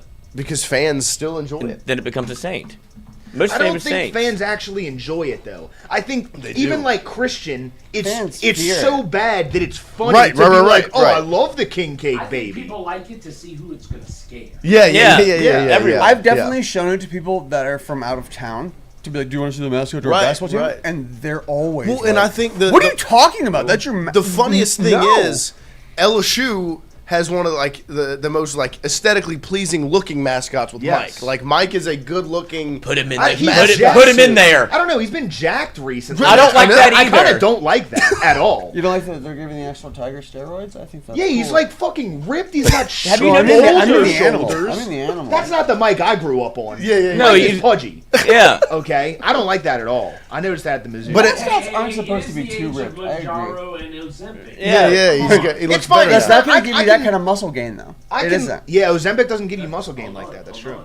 Hold on. If you work out, it does. But that means Well, that's without He's- Mike, Ozempic. yeah, Mike's, That means he but has it was just incredible what I was personal saying was it discipline. was a jarring view of them two next to each other, where it's like maybe the best looking mascot suit there is with Mike, Yeah. and then the worst possible Oh with my the God. King. Yeah, Cake I mean, this baby. is the Clemson Tiger. Well, yeah. yeah. It's so Yeah. much worse than the Clemson Tigers. That's a street. It makes the Clemson Tiger. Yeah, it makes all. Acid. It makes I would rather Albie than it makes that he makes Albie look excellent. They should Somebody start. like that has been arrested in Florida in the last 6 months. They should start kind of making him look more Worse? Yeah, like kind of small, subtle Like changes. progressively, make it Like an so eye bad comes to out. where then they can then go like he died. Yeah. Oops, look. You've seen him get Terminal worse. baby. Things have not been going good. Yeah. He's passed away because And we can't bring Let's him just say back. He was kidnapped. Yeah. Yeah. They took him. They could. You who could would re- do that though? Yeah, who wants Took him that? to the island. Who would take that? I want to go to the island. Right. Just get rid of him. Yeah. How about we just say we retired that? Retired the mascot. I think it'd be funny to say like, oh, he's sick. He's battling an illness. Yeah. And then over the next couple of months, he looks worse and That's what I was worse. just saying. Yeah, and that's then what we're eventually doing. you're like, King Cake Baby has passed away. And then- after a long battle. You're not in marketing right now. He's actually killed in his home in a home invasion. I mean, there's a lot of emails coming out, but the baby on the Yes, list. King Cake Put the baby baby. on the list. God, it is a jarring view that That's where he mascot was is. That's, yes, Born of yes. Little St. James. Saint! Tingle in the arena last night. Oh, less And than it's max capacity. less than 1,000. I mean, it was when I got in How many does about it hold? 13, 14. Okay. I mean, because when I got in there, it was pretty empty. But it was about 20 minutes before tip. And so I was like, okay, maybe they'll file in. Because, I mean, there's been games, like even versus Georgia. Like, the crowd wasn't bad. Right. I mean, like, for LSU men's basketball standards. But, I mean, it was less than 1,000 people in there. And people started, like, I mean, look at that.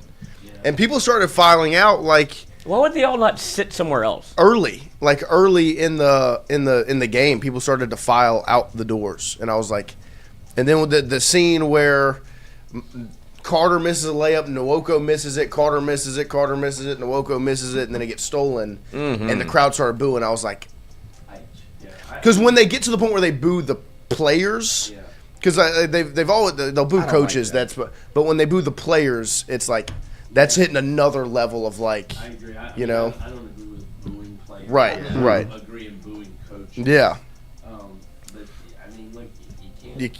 No, you can't put out that product. Yeah, you can't. Argue with the You people can't who put that product out there. Once Ramazan doesn't tweet, I know it's over. Well, he's busy. He's in Disney World. He's living Oh, it he up. ran away? He's actually on a plane coming home right now, and Did he watch the game last night? did watch the game. Of course. I talked to him after the game, and he did say he mentioned that exact thing. I'm staying off. Can't say anything about that. I can't do this. No. And so look, I get it. It's a bad situation. Do you just want to pop Yeah. in to you and do this? Yeah, I guess so. I might Yeah. as well. Yeah. Right there on the ground for you. There we go. Yeah, no, I mean I don't want to put you in a bad spot, but you're the only one that can really talk about this. Yeah, It's hard. It's hard to watch. Look, as a big basketball supporter, I know I was in here earlier a couple weeks ago. Yeah. A lot of basketball to be played. They've played some of it. They played some of it, lost. and I, I'm at a loss for words. Look, I left last night the PMAC, and I had a pit in my stomach. Yeah. It's just like you want them to be successful. You're passionate about LSU basketball. You want LSU basketball to be successful. How do you fix it? And I don't know. I mean, do you? Well, you can't. And I had said this to you when we were in the break. Like, you can't look at the fan base and go, "We need you to support. We're going to do this for one more year, and you need to show up and support and put it on the television." Like, people, I mean, there's probably countless fans that didn't even turn it on the television last night. Like, you just can't look at the fans and tell them we're going to do this again. And that's not a knock to any specific person. It's just You have to separate like last the art night was from a the artist. was a dead program. Well, look, I look at everything as a business aspect. Right. And from a business aspect, what do you do? I mean, do you cut your losses? Look, it's a money situation. You got to pay out people. You got to buy people out. You got to, and so I don't know. Listen, it's a situation I wouldn't want to be in. Yeah. I love Coach Matt, great guy. We were talking about it actually at the game. It was me, my wife, another guy, and somebody else sitting there. And the other guy was sitting there and said, Charles, look at Coach Mack. If you don't think he wants to crawl under a rock right now, Right. I mean, I don't care if you had 1,500 people, if you had 700 people, all eyes are on him. And so, he wants to win. Everybody wants to win. Nobody wants to lose. Right. Unfortunately, it's just not getting done. And what I'm afraid of is that the players quit on him. I don't want the players Right. to quit on him. Yeah. It's just not fair. But it happens. And, look, I got to be a realist. I'm not going to be a sunshine pumper. I got to be a realist. Yeah. Do we make a move? I mean, I'm like you. Do you tell the fan base we're going to support this one more year?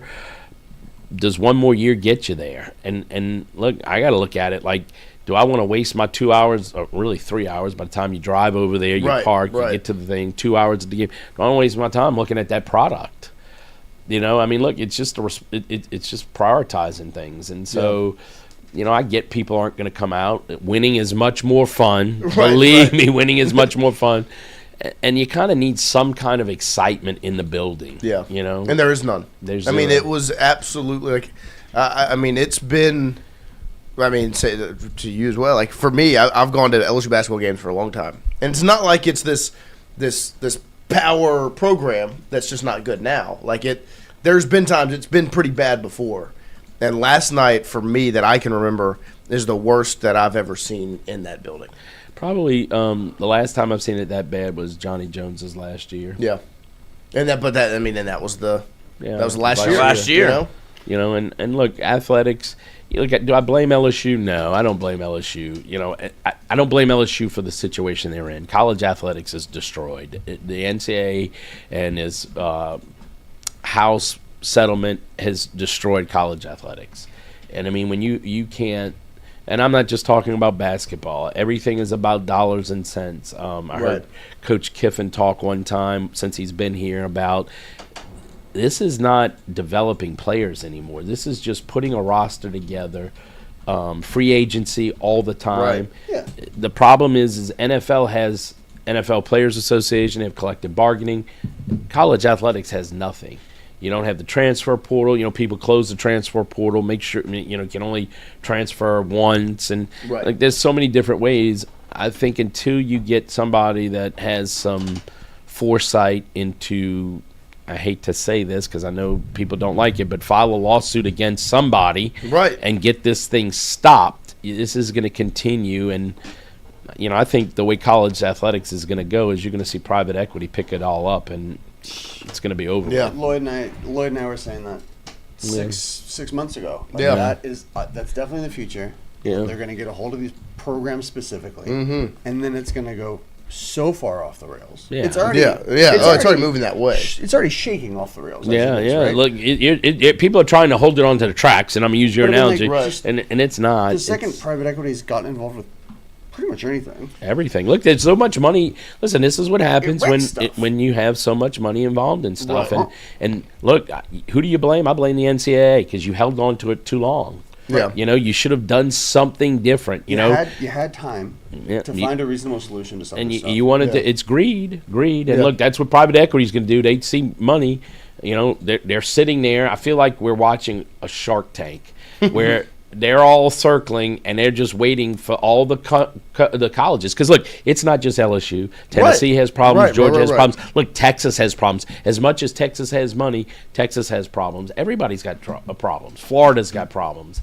And so, you know, it's unfortunately, this is because some goofball in California decided to file a lawsuit, and now we are where we are. And I guess my question to you, because like you said, from the business side of it, one of the arguments going into the game and kind of where my mindset was, and just really kind of this whole offseason in general, right? When you look at the money that has been spent around LSU athletics, firing Brian Kelly, hiring Lane Kiffin, then his staff, then his roster, all of those things. I mean, that's a lot of money just there.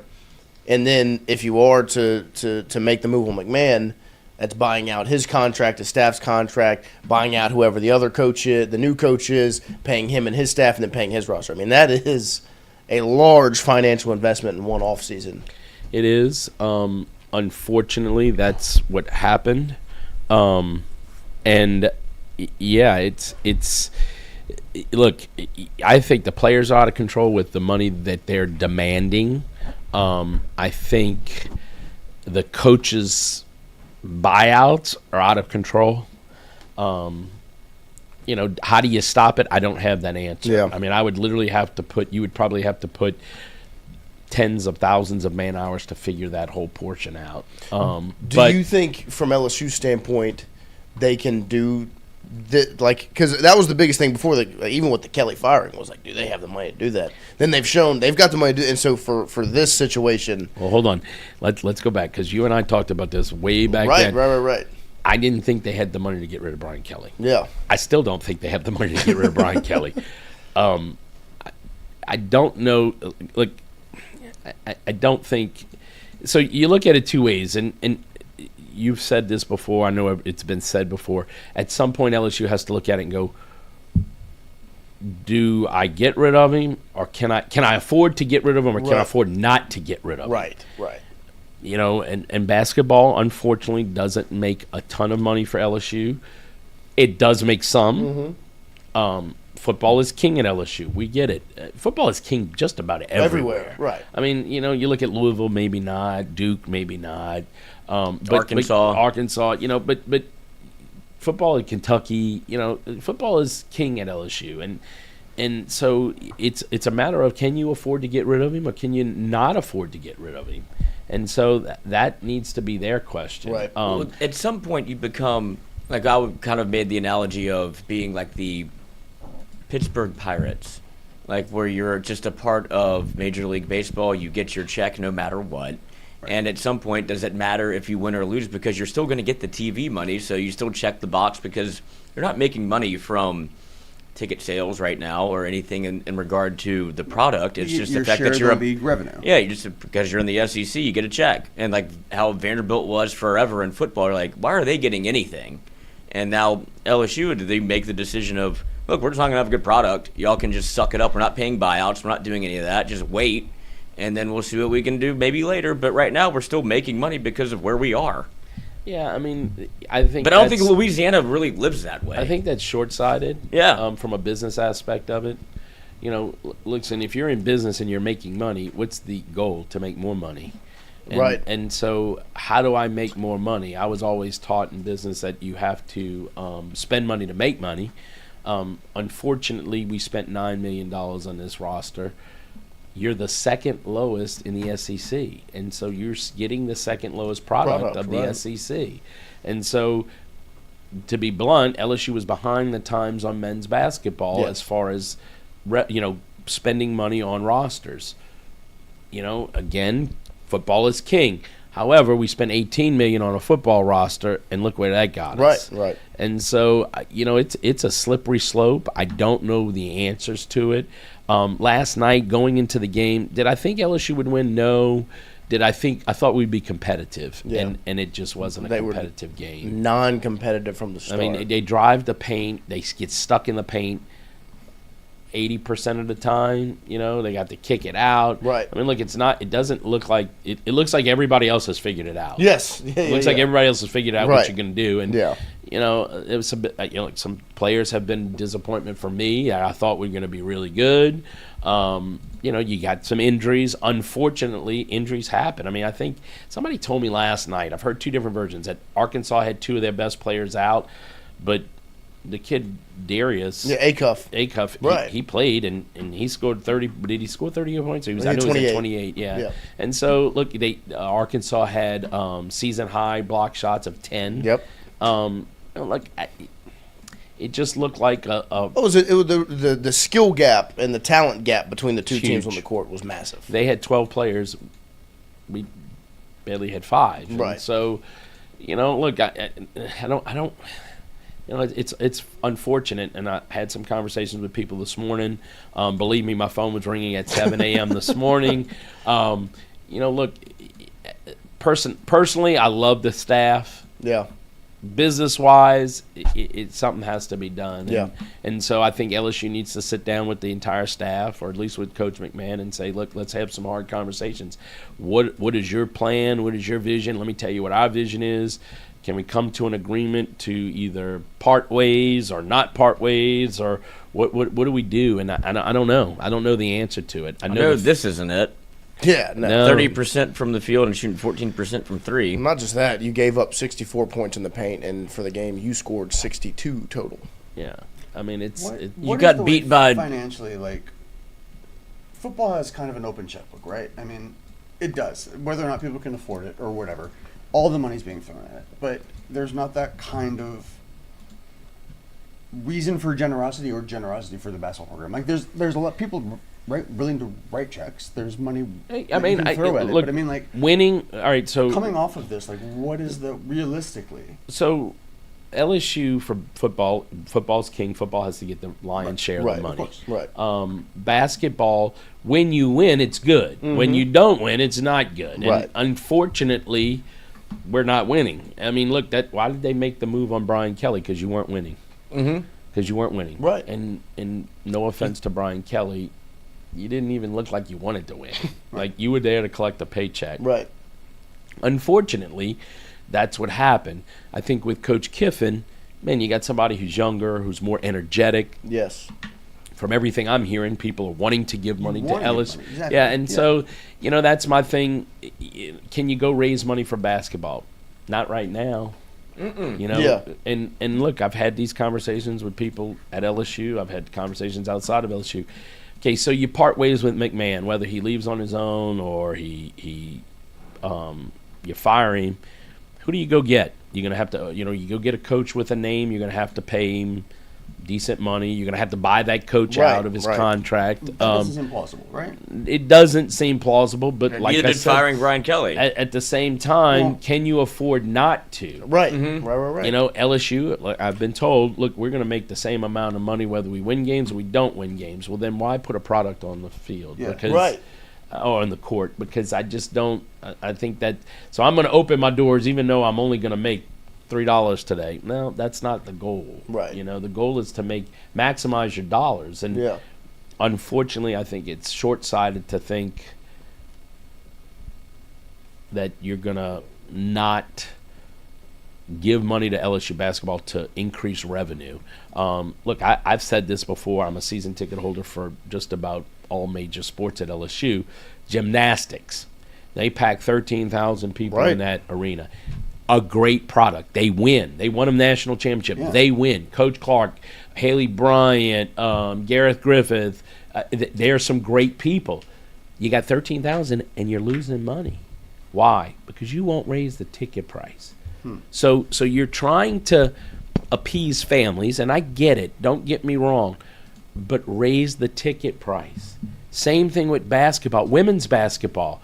Look, Coach Mulkey, whether you love her or you hate her, she puts a good product on the thing. Right. She packs the PMAC.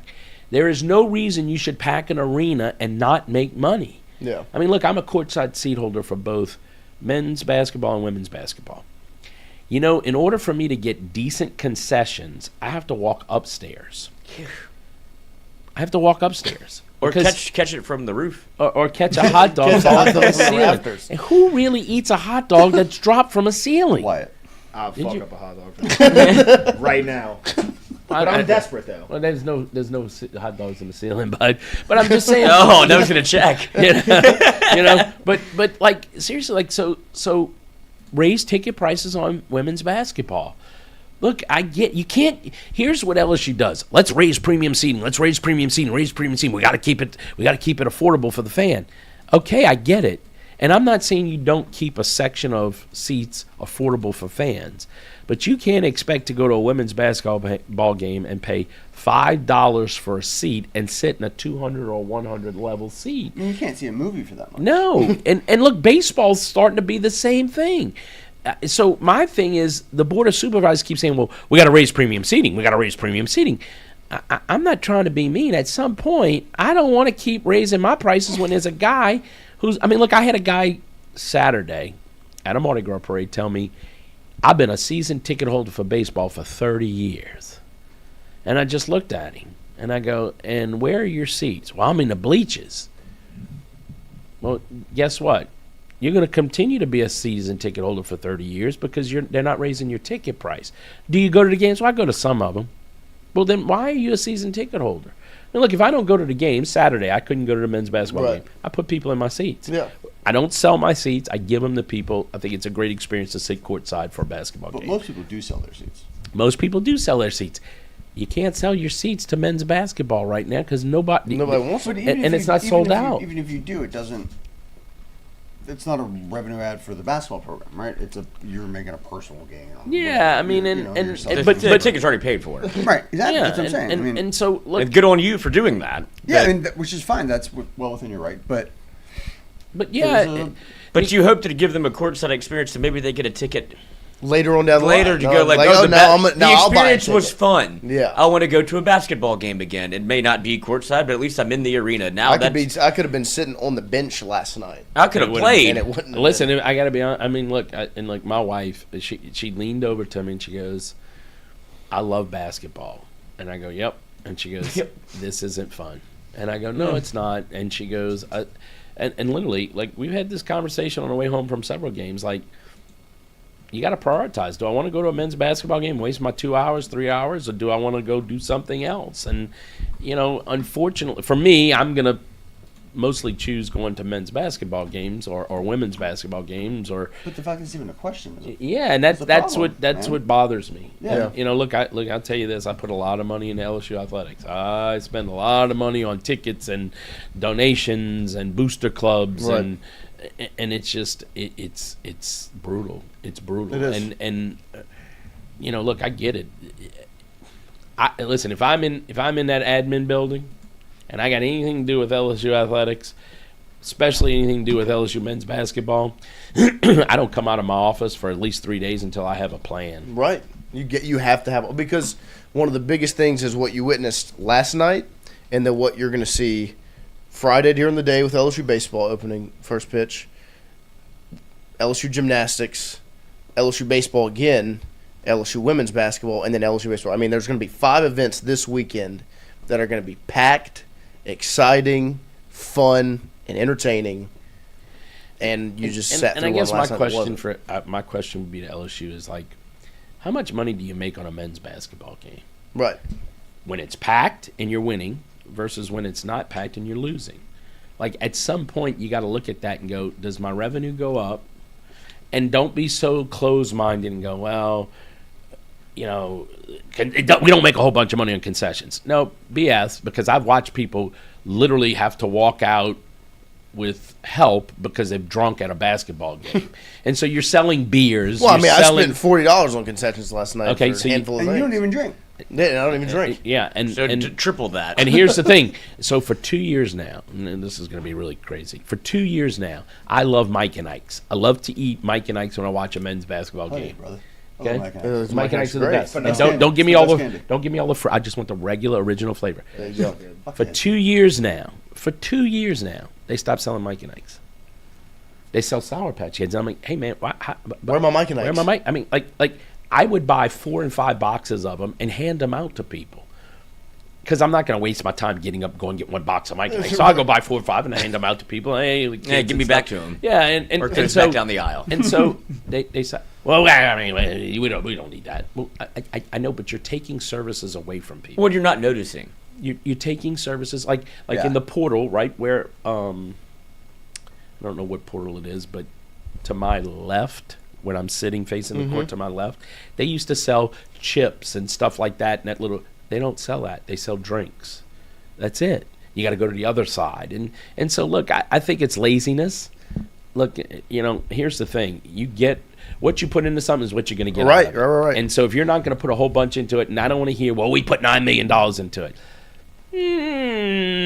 Well, I guess my question would be: are any of those things different for the women's games, or is it the same? So the whole atmosphere for a women's game, right? The DJ It's plays different music for right. a women's game. Right, it's right. louder. It's more upbeat. I've asked LSU that. Why? I mean, like last night, we had. I know we talked about it. I was sitting in here about the king cake baby, number one. Number two, you brought a girl out on the center court. You gave her a king cake. Didn't explain why you gave her a king cake. She smiled, she waved, and turned around and walked off. Is that really entertainment? Do we need to bring her out to center court to give her a king cake? Right. Filler. I get it. Okay, that's fine.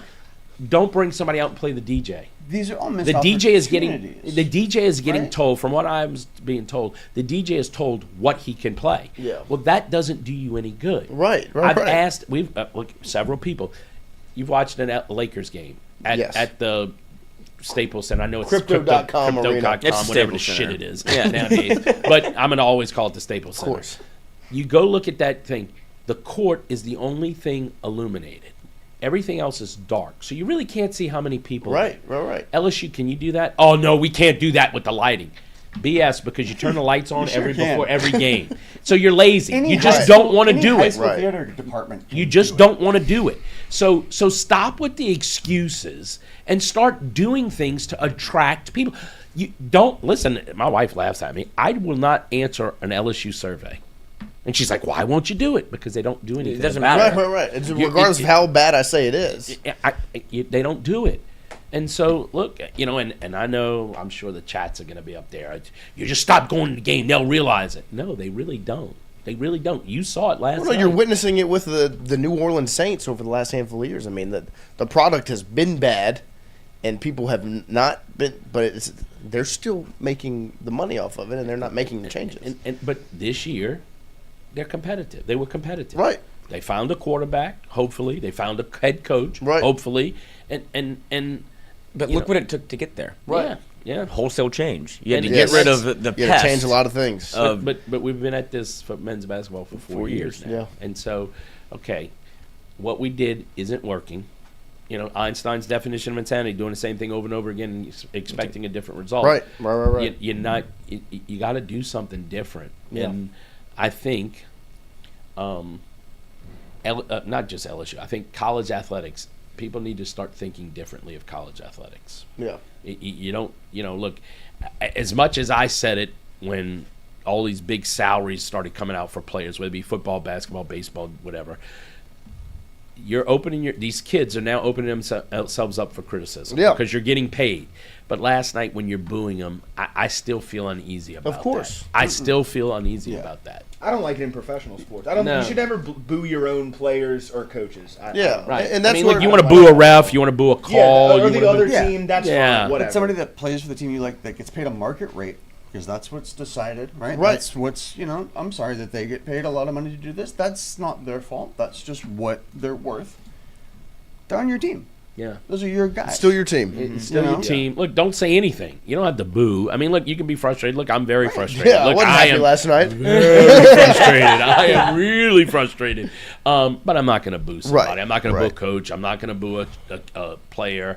I'll give the refs a lot of trash Shit. talk. Well, fuck a ref. I mean, but look, Yeah. I couldn't even do that last night Yeah. because It was the not- ref's fault. yeah, No, it wasn't a rough song at all. I mean, there's nothing. the ref isn't shooting the ball. No. And look, LSU had some really bad breaks last night. The balls would rim out. I mean, how many times did the ball thing go is, in? they've always had bad breaks in the last 4 years. That's the thing. is Yeah, to an extent, Listen, I've even offered to bring in bad breaks only go so far. somebody with sage and Right, expel, yeah. expel the evil spirits on the PMAC. This house is clean. Yeah. Well, that's what I said last night. Like the type of program that you're at, all the time, and I watch it on the other end when they inbound the ball, they step over the line. I mean, it happens all the time. yeah. But LSU's the team that it's gonna get called because that's where you're at. You're just that's the state of the program where a call that never gets called for Yes. you, it'll get called. And You're look, easy to pick on. Yeah, Yeah, it's Yeah. like you're the Benny Hill music. you're the Team. stepchild. yeah. Yeah. You're out. See you Fart later. noise. Yeah, see you later. Yeah. Out. You're That's out. just You kinda know. where and- we are. Well, and it sucks is because and I'll ask you this question because I've asked others: is it possible? It's a question that gets asked all the time. Is it possible to be good at to be in every single school and be good all? And to me, I always say it is because there are different standards for each program. You're not asking all Right. of them to be Good is relative. national championship Yeah. programs. Yeah, look, all right, so let's break that question up. Can you be good at all 5 sports? Yes. You're not going to win national championships at all Right. 5 sports in the same year. But you just want to be competitive. And I think you want to be relevant. Right. And that's where we're not Yes. in men's basketball. Yes, I agree. Women's basketball, relevant. Football, we're relevant. Baseball, we're relevant. Standard. We haven't even Gymnastics, been we're relevant relevant. football, Yeah.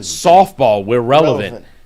What's the one thing that we're not relevant in Yep. right now, and that's men's basketball. And Where it the hurt- standard and it's is the- what?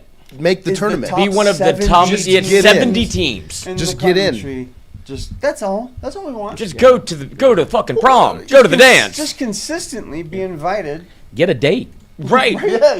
Just get a date. Well, because that's the Like thing if is you not sat only, at your son. Like, not only have you been buddy, you gotta go. losing games, you get stomped by South Carolina at home in a game that you should have won. Then you do that against Mississippi State in a game you should have won. You blow a lead against Kentucky, then you blow a lead against Georgia, and then last night you're non-competitive against Florida. You weren't that, and so it's like you're not even on the same playing field. And it's the one, and it is like you just said, it's the one sport where you are not relevant whatsoever, and you can be relevant in every sport. And do you remember, like, I mean, I don't know if y'all remember, but like at one point throughout LSU athletics, Mississippi State was a win. I mean, like they would, like we looked at the schedule, whether it be basketball, football, and oh, we're gonna beat Mississippi State. That's a win. Right.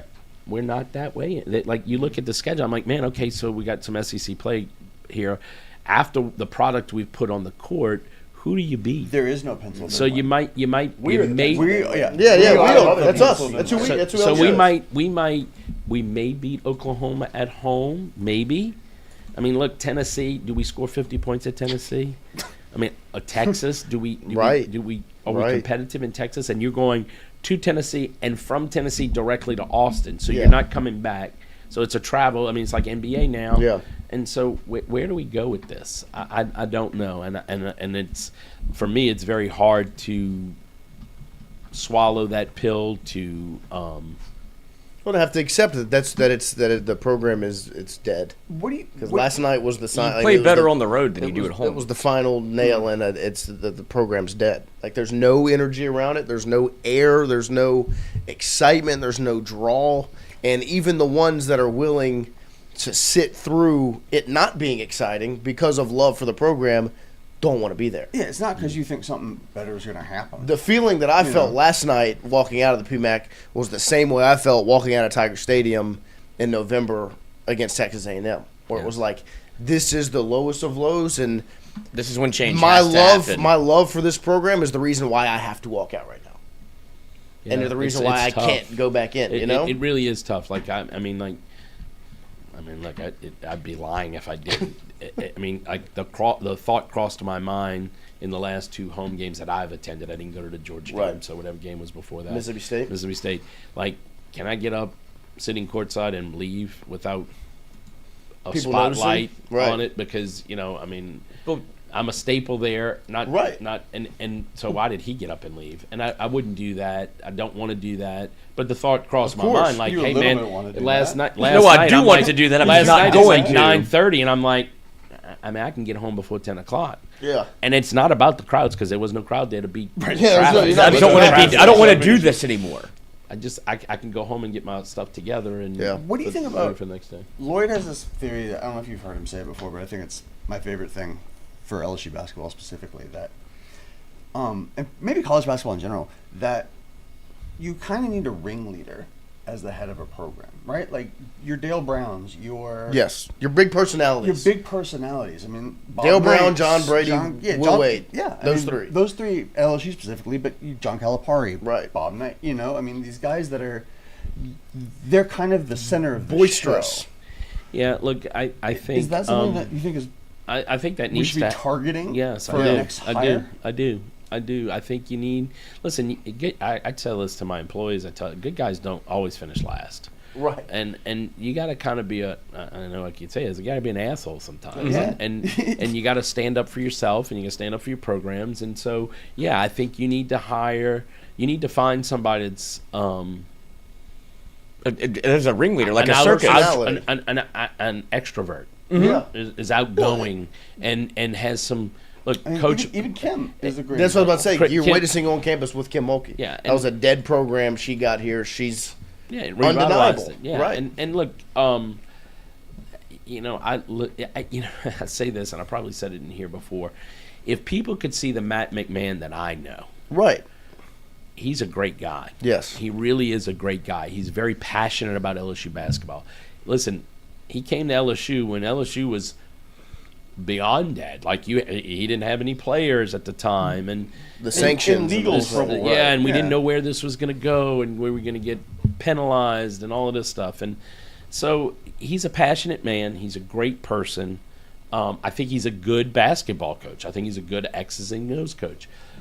I think there's more to it than just being an extrovert. There's more than being an outgoing person. I think you need to have somebody who fits in Louisiana culture. Yeah. I was with someone last night who's part of the LSU program, football program, and I said, it's really, when you come out of the Brian Kelly era. I hate to even call it, era, ERR.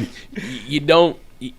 Brian Kelly never really adapted the LSU culture, Louisiana culture. Yep. It was, hey, I'm Brian Kelly, and I've done this at Notre Dame, and I'm going to continue to do this at LSU. I mean, look, there was hype around him when he got here because, look, I think he's a good coach. You thought he was bigger than the program. And you stole him from Notre Dame, which that was a big deal. You didn't think you could take him with from that idea. It was like, I've come from this hallowed program, so I'm here to do things my way. And I think Lane Kiffin. I said this last night to this person who's with the staff, and I said, it's very refreshing to see him. Look, it's not just I'm going to go do a couple of shows. This guy is like traveling the state. He is at Billy's Boudin. He is in New Orleans visiting every high school coach. Going to every restaurant, He's going to restaurant and taking pictures. His social media blitz is like tiring. He runs that himself, and it's like, hey man, that's impressive. And so as Matt McMahon, I think he's tried to. It's not who he is, and it's just look, sometimes it's just not that fit. I love him to death. I like him. I think he fits with my personality and my friendship. Right. But that's why you don't get up and leave. And that's why I don't get up and leave. And that's why I don't. And so I don't know. But you need somebody who is both an extrovert. My whole point to that rant was an extrovert and somebody who wants to adopt the culture or can adopt the culture and is willing to adopt the culture. Knows how to read the room. That's what you really need. I mean, look, Brian Kelly, when he first got here, went to the TJ Rib show and wouldn't sign a kid's no autograph. Pictures, no autographs. No pictures, no autographs. For children. I mean, hey, bro, this is Louisiana. That's not how it works. Everybody's your friend. Yeah.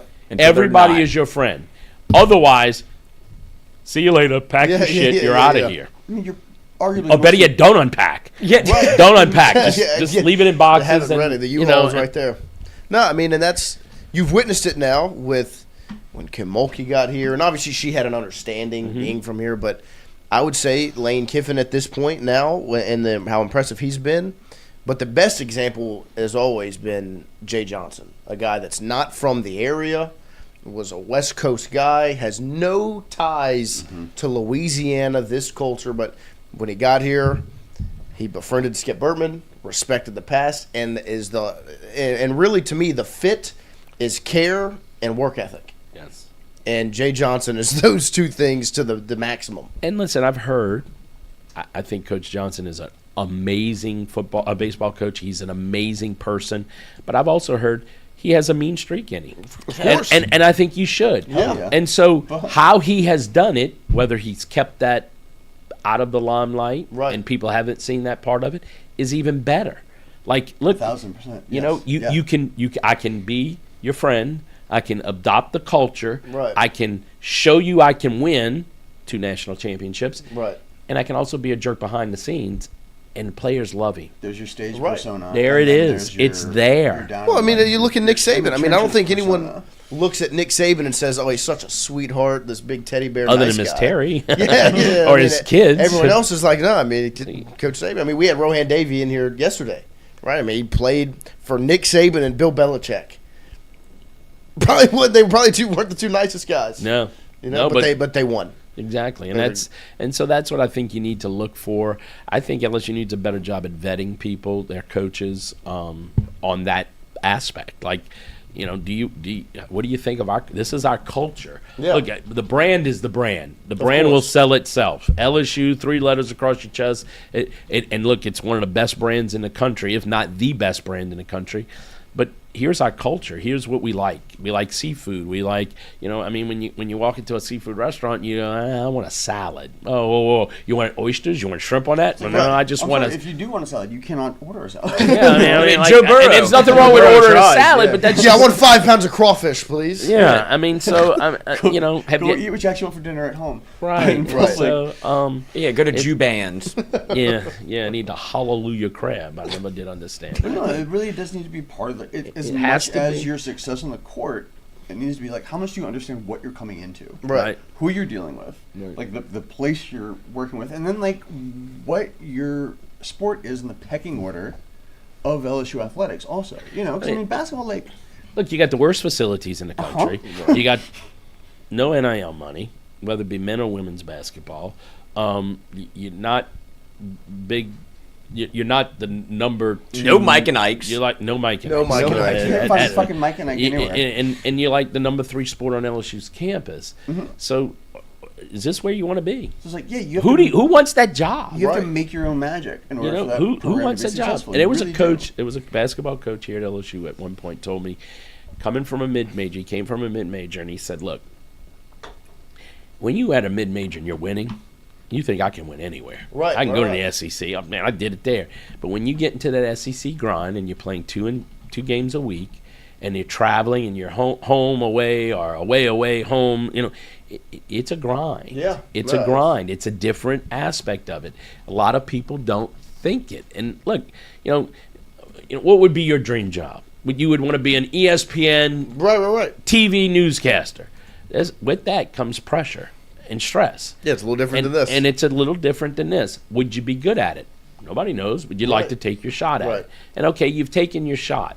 That's why I don't think these contracts are like, you know, and I know you can't get coaches, but, you know, let's give somebody a 6-year deal, you know, X number of dollars, and, you know, such and such is guaranteed, and there's a buyout of this.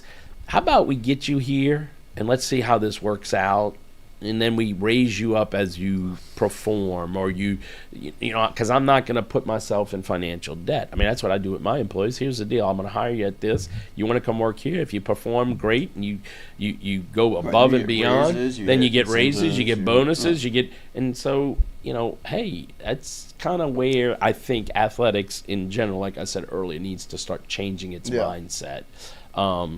Because it's not working. What you're doing is not working. And it would be different if it was just LSU, but it's not. Right. It's all the major programs, you know, unless you have a Larry Ellison or a Mark Cuban or Cohen, and that's going to bankroll your program, or Phil Knight.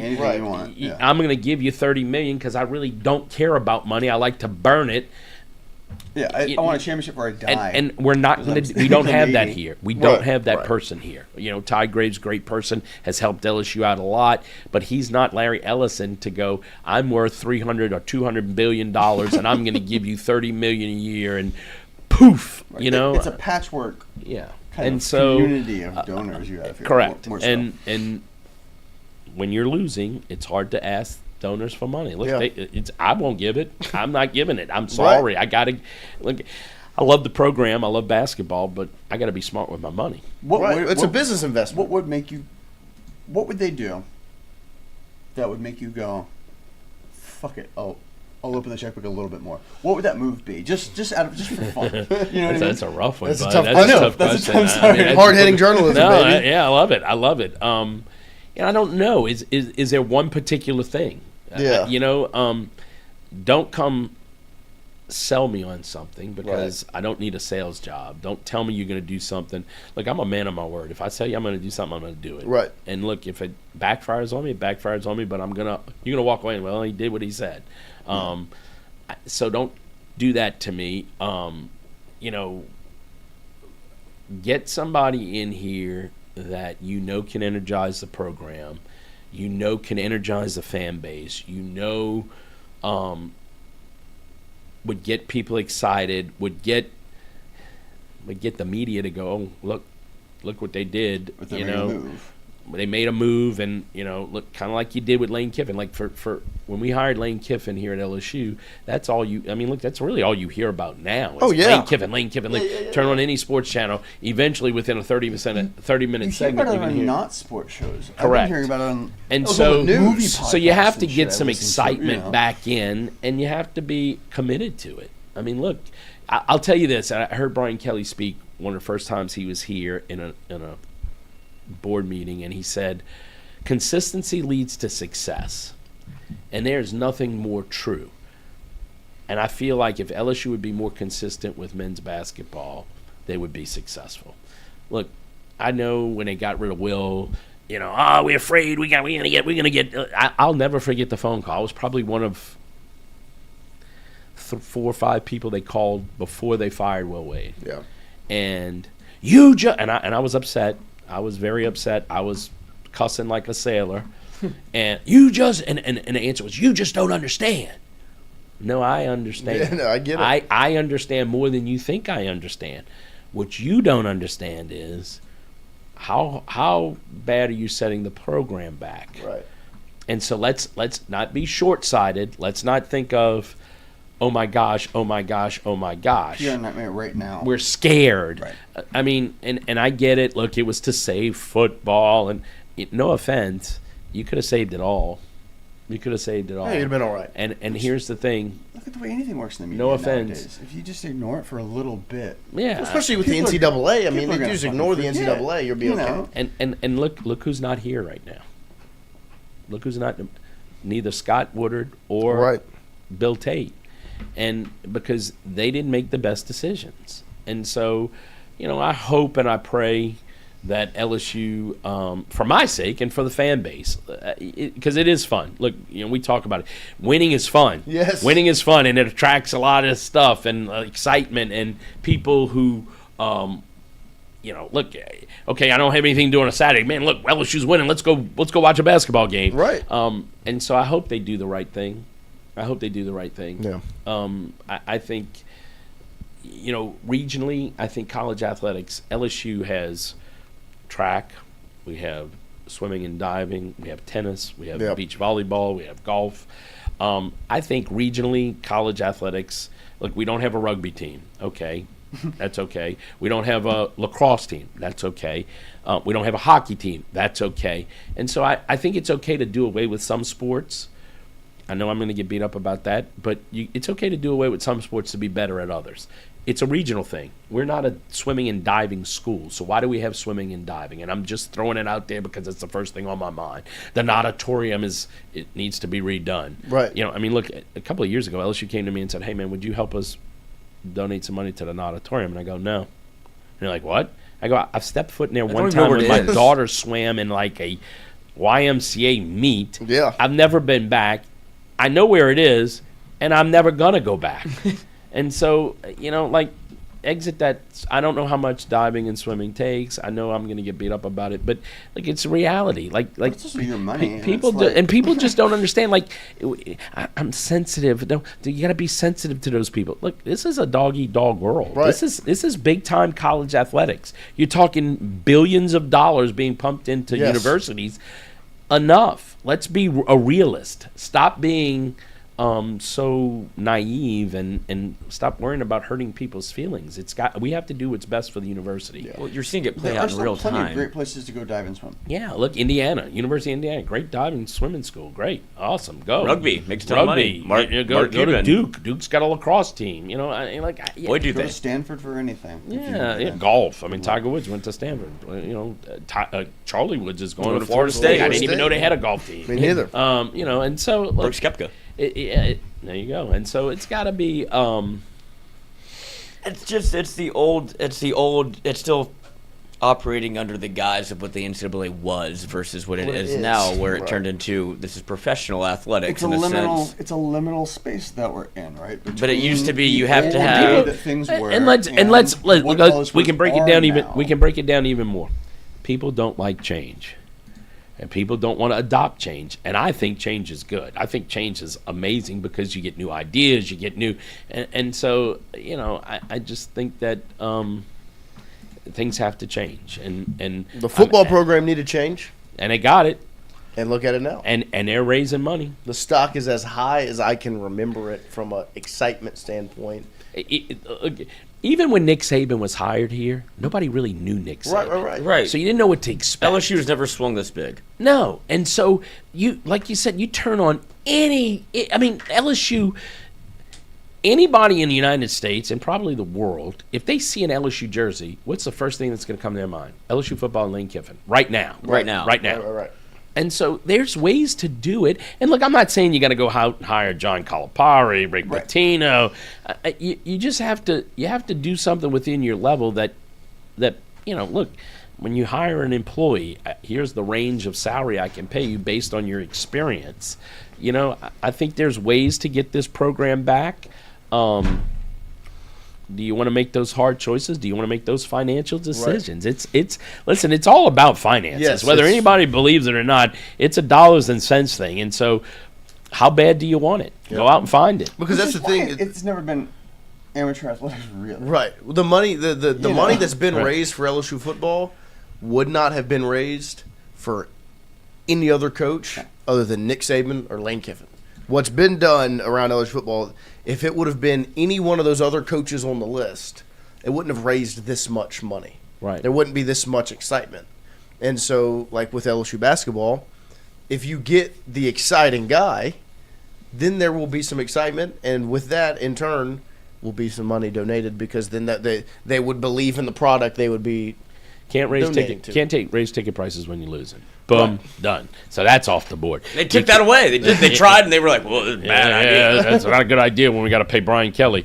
You know, look, if I'm sitting somewhere in athletics, first thing I do is go, all right, we got to get on a Brian Kelly buyout. We got to renegotiate this. We can't keep paying him this amount of money for this long of time. So let's figure this out. Two, we got to figure out basketball. We got to figure out where. So if we, but if you can negotiate Brian Kelly's buyout down, then you have money for basketball. Right. So there's a process to this whole game. It's whether you want to tackle it or not. And you know, if either one of Brian Kelly and if they fire McMahon, if either one of them get another job, which Kelly I don't know if he will, McMahon I think will get another job. Yeah, sure. It takes money off the table for LSU to pay. Like I don't think Brian Kelly would want to go get another job. He just keep cashing. He didn't want the check. job that he had. Right. He McMahon clearly over. He didn't act like he wanted the job. I'll tell you that. McMahon I think could end back up at another mid-major and be coaching again, right? And that takes money off of LSU's books. He'll probably take a team to a tournament in the next. Yeah, I mean, it's not like he was. It's not like there. Look, he's a good coach. He is a good coach. There's no reason for him to get hired. Right. He's a good coach. Look, I'm glad he got hired. I don't know who else you would have gone and gotten, and so at the time, look, he I wouldn't have taken the job. Well, I mean, it was a bad but spot. I knew what was going on. I wouldn't have taken the job. I mean, had I been sitting in that building when all of that happened, I would have said, stick with the guy you got, and let's ride this out. Yes. Yes. Let's ride this out. Again, LSU's worried about with Greg Sankey. Like Greg Sankey. I got to be honest with you. When these guys like Sankey and all these, look, I get he's the head of the biggest conference. That's the problem. They shouldn't be one person. It should be a board of people because that's when people become too powerful. Roger Goodell in the NFL. Mm-hmm. He's a very powerful man. He does what he wants to do. Right. You can't have that kind of power. It's called a dictatorship, and that's not really what's good for anything. Anything. And so, when Greg Sankey's saying, I say this, and I don't want this. Hold on, boss. You're a pawn. You're a pawn. We're paying you to run an organization. Right. We're not paying you to – I don't give a shit what your opinion is. Yeah. I care about you running an organization. We're paying you. That's right. You're being paid to same thing with Roger Goodell. Hey, man. Giving you this position. And I don't understand Roger Goodell's position. I mean, that dude's making bank. He gets fly on private planes. He gets health care for the rest of his life. $60 million a year? I mean, Jesus. And so, no offense. Off with you. Get done. See you later. Yeah. And so here we go. It's French gonna Revolution for the for Alvin commissioner class. Yeah. Well, it's like in the Goodell situation, he is appointed by the owners. There's 32 of them. They got to trot somebody out there to take all the shit, so they don't talk about me. Correct. Right. So that's what he does. Perfect. And, and they're paying him handsomely for it. Like any problem is your problem. Lloyd, I would do it for $30 million. I would do it. I'm saying, but that's what his role is. I'll do it for $3. If I'm gonna take that kind of shit, I'm gonna do it for. But yeah, but you have. Look, I need some money. We don't need You don't want Jerry Jones in front of a microphone all that often. No. Last time so that's why the Bills owner. Yeah. To him when they fired what's his name? Yeah. The coach, and he got out there and everybody was like, this guy's kind of an idiot, right? Well, not only that, this looks real bad. Not only that, you don't want Jerry Jones or any of them. Bill Schneider. Bill Schneider. You don't want any of them in front of the microphone. But think about this. I guess why he's getting paid $60 million is I'm getting 30. I got to get $30 million for listening to all 32 owners. Right. Then I got to get $30 million for listening to the shit that I'm going to take because of what the 32 owners told me to do and to say. And so I get that point, That's but actually a pretty good point, yeah. you know, I don't, you know, It's a so PR, it is it's worth just a a 60. PR. It is a $60 million job, I guess. So I guess, and they it's think- different because the NFL commissioner and the SEC commissioner. Yeah, You know and what so I mean, But he has to listen to all athletic directors in the SEC and Right. what they want to Right, do right, with whether it be conference, how you want to pay players. He's like, this is a bunch of bullshit. But they're also I have to do operating something. under the NCAA, which has this very murky, you know, like And, what well- is their power actually at this point? And so so why did people follow college athletics so much versus professional? Because it was pure. The sport was pure to a certain extent. Right. That everybody knew It about. appeared to be. That everybody knew about. It was passion. Now you have all this money being pumped into these players, and I mean, last night they had a ball come over and hit. Oh yeah, it was going right hit, at you. hit my wife, and the Arkansas player turned around and said, "Man, you got to pay attention." And I started laughing. I said, "They ain't paying me what they paying you to pay attention." And he started laughing, but jokingly, it's the truth. Like, you get all this money being pumped in, takes the purity and the fun away from it, and now it's a business. And And now you can't feel bad for the players. now you can't feel bad. You can't feel bad for the coaches. Look, Matt McMahon gets fired. You get $7 million. I think it does to a certain extent, because when you're sitting in an arena like you did last night, and you look at the court and you go, "Man, that's $9 million worth of players on a court, and we're not competitive." That's a problem for me, at least. Well, not only that, Wyatt talked about it earlier, where he would say, like, kind of ruined, you bastardized college football the way that it used to be.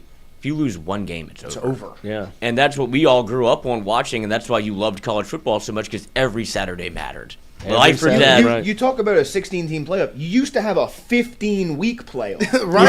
Every week used to be the playoff. Yes. And now it's like, yo, you can lose. LSU, You can lose to Alabama. Northern Illinois in week 2, and you're Notre Dame, and you don't play anybody. You still make it into the playoffs. LSU, Alabama in 2011. It was like the game of the century. It was the game of the century because whoever wins that game is going to play in the national You're getting a championship. playoff game in Now, week 10. Sadly, it ended up being. I'm just trying to play for 12. But I'm that's trying to play not- for 12 plays That's not just to on- get me there. That's not on paying the players. You know, that's on the. No, I'm just saying how much on of the that's brokenness that's of But it the speaks to NCAA the fucking overall system. dysfunction Yes. of the entire process. Yeah, and so because you make money with more tournament I'm games. waiting for somebody to stand up to the NCAA and just say, "Man, screw off. You're done. You're irrelevant. Go. Be done." I mean, Alabama's Alabama trying. just tried and yeah, it failed. yeah, So. yeah. But I would just still trot him out there. I got to be honest with you. I don't care what they said. What are you going to do, man? Yeah, what are you going to arrest me? Yeah, okay. So the kid's ineligible. Okay, take my wins. I mean, like, I get Or it. yeah, in 20 years you're going to take my wins away. I'll be fucking Yeah, dead. yeah. And by the way, you gave Reggie Bush his Heisman At Trophy back. 53. Yeah. And by the way, yeah. you gave Reggie Bush his Heisman Trophy back. I mean, Right. come on. You know, like Right, you're a fake body. You're not. Correct. You're not. Yeah. you're right. Correct. The days of the NCAA are gone, and it's okay. Like, It's And okay. That's where you get were into always. It was always kind of the Wizard of Oz. You know, it was always Yeah. kind of the guy behind the curtain. Yeah. It's like, no, this was Be real. careful of the NCAA. Exactly. There's an NCAA investigation. Boo. It's like, Who? okay, well, I don't Who care. are you exactly? Right. Yeah. And that's where it becomes what you're talking about, which it'll be interesting to see if it ever happens, but like they start bucking back against Title IX. Like, do we have to have this? Because Yeah. it's not making any, but you need, it has to be Well, no, balanced I mean- for everyone. But if Okay, you're not, okay, okay. But if you want to run it like a business, I'm going to Okay. run it like a business. I'm going to fight Okay. for Title IX in this case. I do Okay. think that you You do need some that. sports. Then help me pay for it. That's right. Then help me pay for it. Somebody's going to do Government it. that does these kind of things. Then you The have federal to government do says you anything have other to than- do certain things, but here we're going to help fund it. Well, you need to have certain standards for highways, but we're going to give you federal dollars to help you with your highways. Does it cover it all? No. I'm not asking you to cover it all, but I'm partial asking you to subsidy. subsidy. Yeah. So I get it, and yeah, I think some things need to be there. I think it needs to be a regional thing, though. No need for us to have swimming and diving when we're not a swimming and diving school. I mean. So I gotta let's reduce it to a above ground swimming pool and put a ladder up so they can dive off of that, and now I'm not spending all that money in there. Well, I mean, that's here's that's a circus from the 50s, though. Here's Alabama's profit and Jumping loss into from a this little- year. Like, look at what's at the top and what's at the bottom. $64 million in football as a profit or loss. I can't see It's that. a profit. Okay. And men's basketball made $9 everything million. After basketball loses. And women's so, tennis, there goes $1 million. Men's so tennis, what I want to there know goes is $1 million. what I want to know is how does men's basketball at Alabama make $9 million and we only make $2 million? They win. But is it based on wins? I would assume it would be. They got Mike and Ike's. They got Mike- That's where they got it from. Mike and Mike and Ike's Mike sales. and Ike. I would assume it would be because Michaels and Isaacs. they're better. You know what I mean? Like they get to the tournament. They go further in the they tournament? Go further in the SEC tournament, And that's like, probably right. you I don't know. what I don't know the It's answer. more to that. TV revenue. So there'd be You're more on TV revenue ESPN that instead of gets SEC kicked back, Network. You know? Like I would assume the 2.5 that LSU's getting is regular season TV revenue, right? And then if there's the postseason TV revenue that gets kicked back would add on top of that the 2.5 or whatever LSU's made. You know, like that would be my assumption. I have you get bonuses Well, yeah, for winning, I mean, and the SEC pays you more. The farther LSU baseball Not makes an it in NBA the in this part postseason, of the the room. more money that they're able to, and the more you play, the more tickets. All of those things would be minute, but the TV money It all adds up eventually. right? And so that's why I would assume it's 9. Like their baseball program is losing for the last time they checked the till for LSU in 2020. Like it actually broke a profit. It made $500,000. But that's because Yeah, I mean, so people so were if going you're in telling me, 2019. if you're telling me if I invest more into something and we win, am I going to get more money? Well, now I got to see how much I have to invest to get Right. more money to see where my, I mean, look, that's a business. That's what you do in business. You project, you invest, you put money back in your business. That's where I think we missed the boat. And I don't think, like I said, I'm not bashing LSU. I think college athletics in a whole does this. I mean, look, Lloyd, you pulled that graphic up. How many sports is there? 2, 4, 6, 8, 10, 12, 14, 16. And then non-program specific, I don't know what that means, minus $4 million, but it's 18 programs. And then you have your, just to your point, Do we need 18 programs? Men's swimming and diving, women's swimming and diving cost you $5 million. And we're talking about Alabama, right? Mhm. Yeah. And so, no offense, I'm going to save that $5 million. Rowing, women's rowing, lost how much? $3 million. Yeah. No offense. Doesn't make a lot of sense to me. I hate to say this, kick rocks. Right. And put it into football. Yeah. Or But then basketball. that money goes into women's track and field. It can go I don't into- I don't you know care what where it goes, but you're going to get rid of that. I mean, like rowing. But I hope to God LSU doesn't lose $3 million on a rowing team. The only school that should is USC because the kids can get in from Well, no, it's the Hollywood Ivies, parents. yeah, it's the Ivies, so their parents can buy Yeah, them I mean, rowing scholarships. Princeton and Yeah, exactly. and we can go The Winklevoss Skull at twins. Oxford. And, Right. Yeah, I mean, look, come on. The lady from Full House that went to jail. That's what Yeah. she was buying her. Yeah, I kid. saw her in Europe. I saw her in Europe Lori something? over the summer. Lori Laughlin? Lori Laughlin. Laughlin, that's I saw her in Europe. She was sitting at a table next to me. She was running from the police. No, they had a passport. Come on. But I also saw Russell Crowe the same day, and so Gladiator 2. But that was my biggest thing. That's nobody remembers her from Full House anymore. They remember that's the lady from USC that went to jail. Right. Mm-hmm. But like I said, it's going to be some interesting times. We did it with football. We're going to now obviously have to do it with basketball. Whether we get rid of McMahon, we keep McMahon. It's starting to do a much more sprawling conversation. Yeah, I mean, this seems to be the basketball program. But. This seems to be the ticket. Yep. So I mean, we'll see where it goes. But last night was not a good sign. The good thing is, if you're an LSU fan, this weekend has plenty of opportunities for you to enjoy winning programs. Winning. Gymnastics on Friday, baseball on Friday, baseball and women's basketball on Saturday, and then baseball again on Sunday. It doesn't get any better than that. That's why LSU's different. It's just you would like for men's basketball to be in that mix. So, Charles, thanks for popping in. Thank y'all for having me. I Of course, appreciate we it, as appreciate always. it. Hopefully We'll, we'll have some news next week or something. We'll see. Oh, men's basketball plays on Saturday also. That's the best thing that can happen. Do they actually? Yeah, they play Tennessee. At Tennessee. Oh, yeah, at Tennessee. But that's the best thing that can happen. Is we need for their perspective. Oh, no, you but need I this mean, other shit to start. FanDuel, You need baseball. FanDuel bet of the day. Yeah. So take Tennessee. Oh. Just saying. That'd saying. be 20 and a half. we'll take a quick break here. We'll come back and close it out.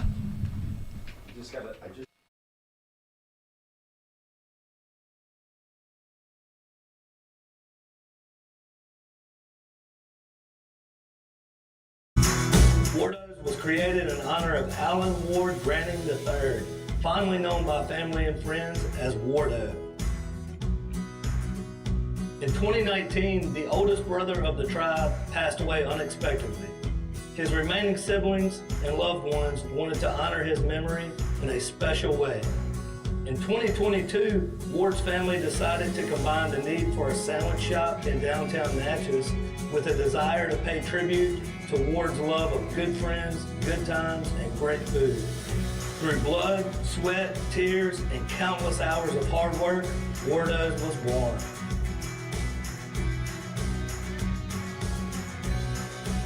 So go visit Wardo's today at 309 North Broadway Street in Natchez, where the po' boys are so good, you'll swear you're in Cajun country. Hey, Miss Lou, come visit us, Tom and Wright Granning at Go Martin on the Go Deli. Go Mart has clean restrooms, community coffee, an awesome beer cave, and a great selection of anything you may need.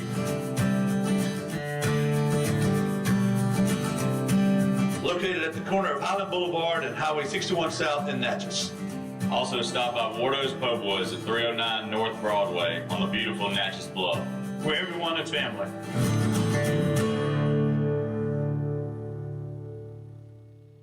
When it comes to your home, the roof over your head matters.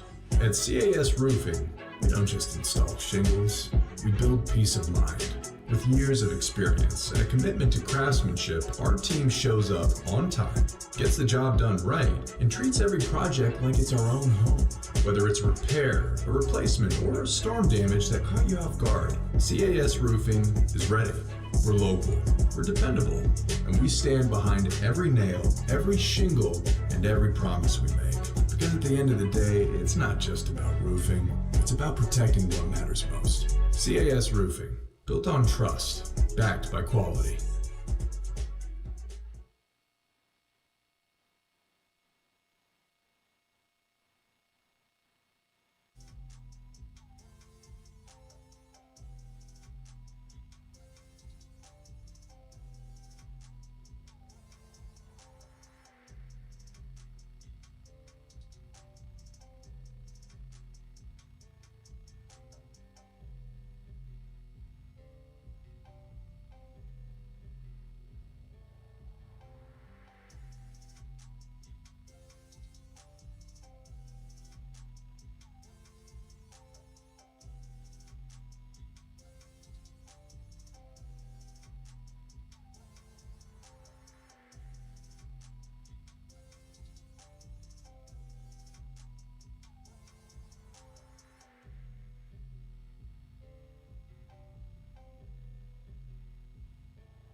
All right, we're going to close this thing out. Go 13 for 13 here on this for Wednesday morning. It's not Friday morning yet. I'm ready for it to be Friday.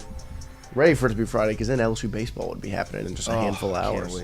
Cannot wait to get into Alec Box this Friday. Milwaukee. 2 p.m. LSU versus Milwaukee. Yep. Christian Yelich. Very, very exciting. Shout out to Charles for popping in, chatting it up. Brandon Jennings. Sure, none of these went to Milwaukee College. Yeah. No, but Milwaukee. Yeah, just Milwaukee. Milwaukee. Just Just People that Milwaukee. have played in the city of Milwaukee. Did I say that they went to Milwaukee College? No, it's just. Did anyone go to Milwaukee College? Do we know? Oh, let's see. I assume people have. I mean, gone. Andrew Bogut, Milwaukee. Who else did y'all say? I say Brandon Jennings. Brandon Jennings, of course. Goat. Michael Red. Ricky Weeks. Michael Red. Shout out. Yeah. Louisiana legend. Yeah, I mean, obviously there's Prince Fielder. One of my favorite first Clay names I've ever Tucker? heard of. Clay Tucker. Went to know who that Milwaukee is. College. I bet there are some people in the Milwaukee. Was it Wild? What's their hockey team? Joa Tucker played for the Globetrotters. Ed McCants. Ed McCants. I know that name. Is that Rashad's dad? Luke Mateer. I know John Mateer. I know John Mateer, yeah. Sarah Teagarden. Nope. Not ringing any bells. That's it. LSU Okay. versus Wait, Milwaukee. There Willem you go. Dafoe. Willem Dafoe. How about that? Went to the university. Is it University of Wisconsin Milwaukee? Is that what it is? Assume. I don't think 'Cause there's I don't think there's a Milwaukee. This says Willem Dafoe. I think it's German. I did athletes, is what I put in. Oh, okay. Willem Dafoe. That's a big one. Shout out. Hitter, Legend. shitter. Shouts to Goblin. Willem Dafoe. Shouts out Willem Dafoe. Green Goblin. That's your reference for Willem Dafoe, Mm-hmm. Don't make me fucking fight you right now. brother. What's yours? Big brain. Antichrist. No. Get out Steve of here, man. Zissou. Who? It's not the Green Anyways, Goblin. he gets a nail put through his penis. Oh, I've seen him naked. A lot of people Big have. cock. Big hog. Willem Dafoe? Uh huh. Shout out. Huge hog. Good for him, man. Yeah. I wouldn't Gets have a thought nail that. put I through wouldn't have thought that. in Antichrist. It's got to be pretty. If you can put a nail through it, it's got to I be know. pretty fucking big. I know. There you go. Oh yeah. I can't see. Jayhawks, Cyclones, Sun Devil. Yep. And then a Oh, I don't know the last Ute. one. Yeah. Oh, a Ute. Yeah. That's You what I got was it. working You on. got I had it. Euchre, Pitcher. Costas, and I have Pitcher, catcher, umpire, hitter. Pitcher, catcher, umpire, hitter. That was the first one. Okay, we're not. Oh. We're in delay. Oh, these are soccer You got a- goals. you got a screamer, sitter, yeah, a worldie, yeah. and a. a feller, a howler. I think Yeah. it would be a howler. Yeah. Are you a soccer fan? Shout out. Shouts outs. Who do you like? Arsenal. We talked Bob's, about this. Bob right. Beeman. That's right. Bob's. Congratulations on your championship. We haven't won anything yet. Yeah, Don't Man say City's that. coming for you. Fuck Man City, man. The Gooners. We are the Gooners. That's why you like them. No, it's actually not. But it makes sense. I know it's I actually fitting. became a Gooner once I was an Arsenal fan. There you go. There you go. Kirsty's the same way. Yeah. I I thought he was joking when he first gooned told me after what the it fact. So stood for. it actually is. And then I was like, oh, no, it's real. Yeah. Oh, pretty. Jessica Biel. Oh, it's And then who's the gentleman? Ramen. He's an asshole. What's his name? Something. Isn't that her name, Jessica Biel? Isn't that who that face is? Biel? Can you zoom out for me? I can't see it all. It's It's yeah, it is. Rami Malek. That's yeah, the that's what I was about to say. guy. From Mr. Robot. Is it? It looks like his hair. It's just he doesn't have his lips and his teeth. Yeah. That's his distinguishing that's feature. the thing. Oh, he's in James Bond. Here, look. This is how I'm doing this. He's what's his name from Queen? That just as a whole looks like Eddie Redmayne. I don't know how to spell his name. Rami Rami Malek. Malek. It's right there. R-A-M-I. You got it. I- There we go. Perfect. In only his third NFL season, this Raiders edge rusher won AP Defensive Player of the Year in 26. Was this Khalil Mack. Khalil Mack from Buffalo. Buffalo. Good job, guys. I see that clip of his pick six against Ohio State all the Yeah. time. Always pops in my feed. Pitcher Chris, what's that say? Medlin. Medlin. Set this record as a National League team won its 23rd straight game in which he started. No clue. No shot.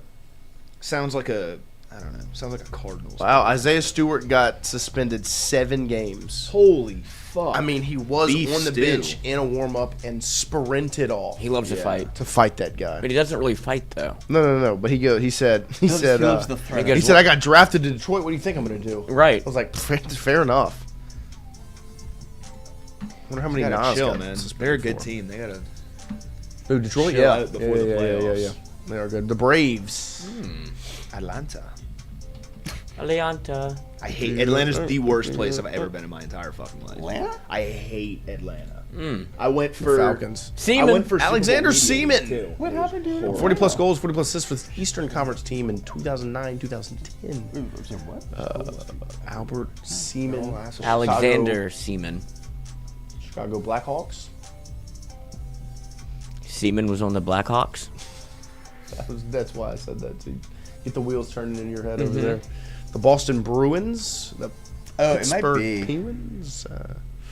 He might have been. I'm just naming the Eastern Conference teams that I know. Do you know that That's those about are in it. the Eastern Conference? I would though? assume they are. Well, they're on They're the on the But do you eastern think part that of just because it's country. in the NBA? Yeah, like yeah, that's of I course, don't know. Well, Like, the Bruins they're not going to be in the Western Conference. well, yeah, I guess that's true. Yeah. I mean, there's no way. It's Western of what? You know what I mean? I feel but it's like like that's the thing about having picked up like weird the shit from Pelicans hockey. should not be. Yeah, in the West. Pelicans are in the West, and we shouldn't be. They shouldn't be. Yeah. I was so confused when I first found out. We're they in the were West. Southeastern Conference in Everything college. else. And Washington Capitals, Thank you, Wilmer. the most populated country in Africa. Oh, Nigeria, Nigeria. Good man. We knew that. We know our African countries, man. unless it's Joseph What Kony, fast who's food in chain offers Uganda. heart-shaped trays of chicken nuggies? This is a Chick-fil-A. It's a 30 count. Heart shaped? Yeah, it's heart-shaped what you tray. think? The nuggets are normal, but the tray's heart-shaped, Ah. and it's 30 count. I've had it. Katie Holmes, right? No idea. Good call. She's good, man. Jonathan, do you trust that? What? Oh, what actress Katie did Tom Holmes? Cruise proclaim his love for on Oprah's couch in 2005? Oh yeah, Kate Holmes. Yeah. All-time bad move when they replaced her in the second Batman movie. With the puppy dog? I don't call her that, but yes, I know what you mean. Yes. with Maggie Gyllenhaal? Gyllenhaal? Yeah, it was much harder to see like looks like- Batman. I'm not fighting jumping for out of a sure. building she for looks like Maggie a- Gyllenhaal. she looks like a God, wax- you Thank can land you. on a fucking She cab. looks like a wax doll. I they do left not- too And the close cab would drive to a away. candle, Yes. and her face melted. Who? That's what Maggie Yeah, Gyllenhaal. she She's does. Like a wax doll you left too close to a candle. Her I face see it. I do melted kind a of see little it. bit. The worst thing is like Joker goes up to her and he's like, "Well, Ugh. aren't you beautiful?" No, she's actually fucking not. Yeah, no, but maybe it's attainable for me. 'Cause, you know, I got these scars. I don't. You think Joker's fucking? Yeah, You think Joker You got a fucks? lot of confidence. on the You money. think girls like that? They're like, "Whoa, this guy's kind Wrong of." kind of girl. Can I borrow some lipstick? Well, he was so confident that the mask, There's a the brand. hospital mask, was hiding who he was. There's a Oh yeah, brand- that's It's the funniest scene incredible. ever, dude. It's so He funny. pops funny. that mask off, and And then the dude's like, Harvey Dent's like, yeah.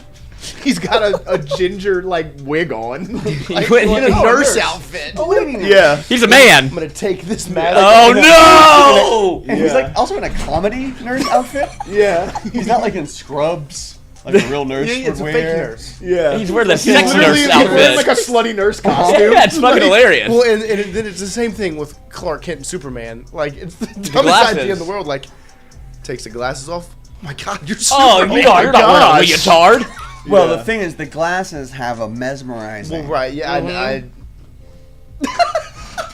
I don't give a shit. I hate superhero stuff. I can't believe I even did that. You don't like superheroes?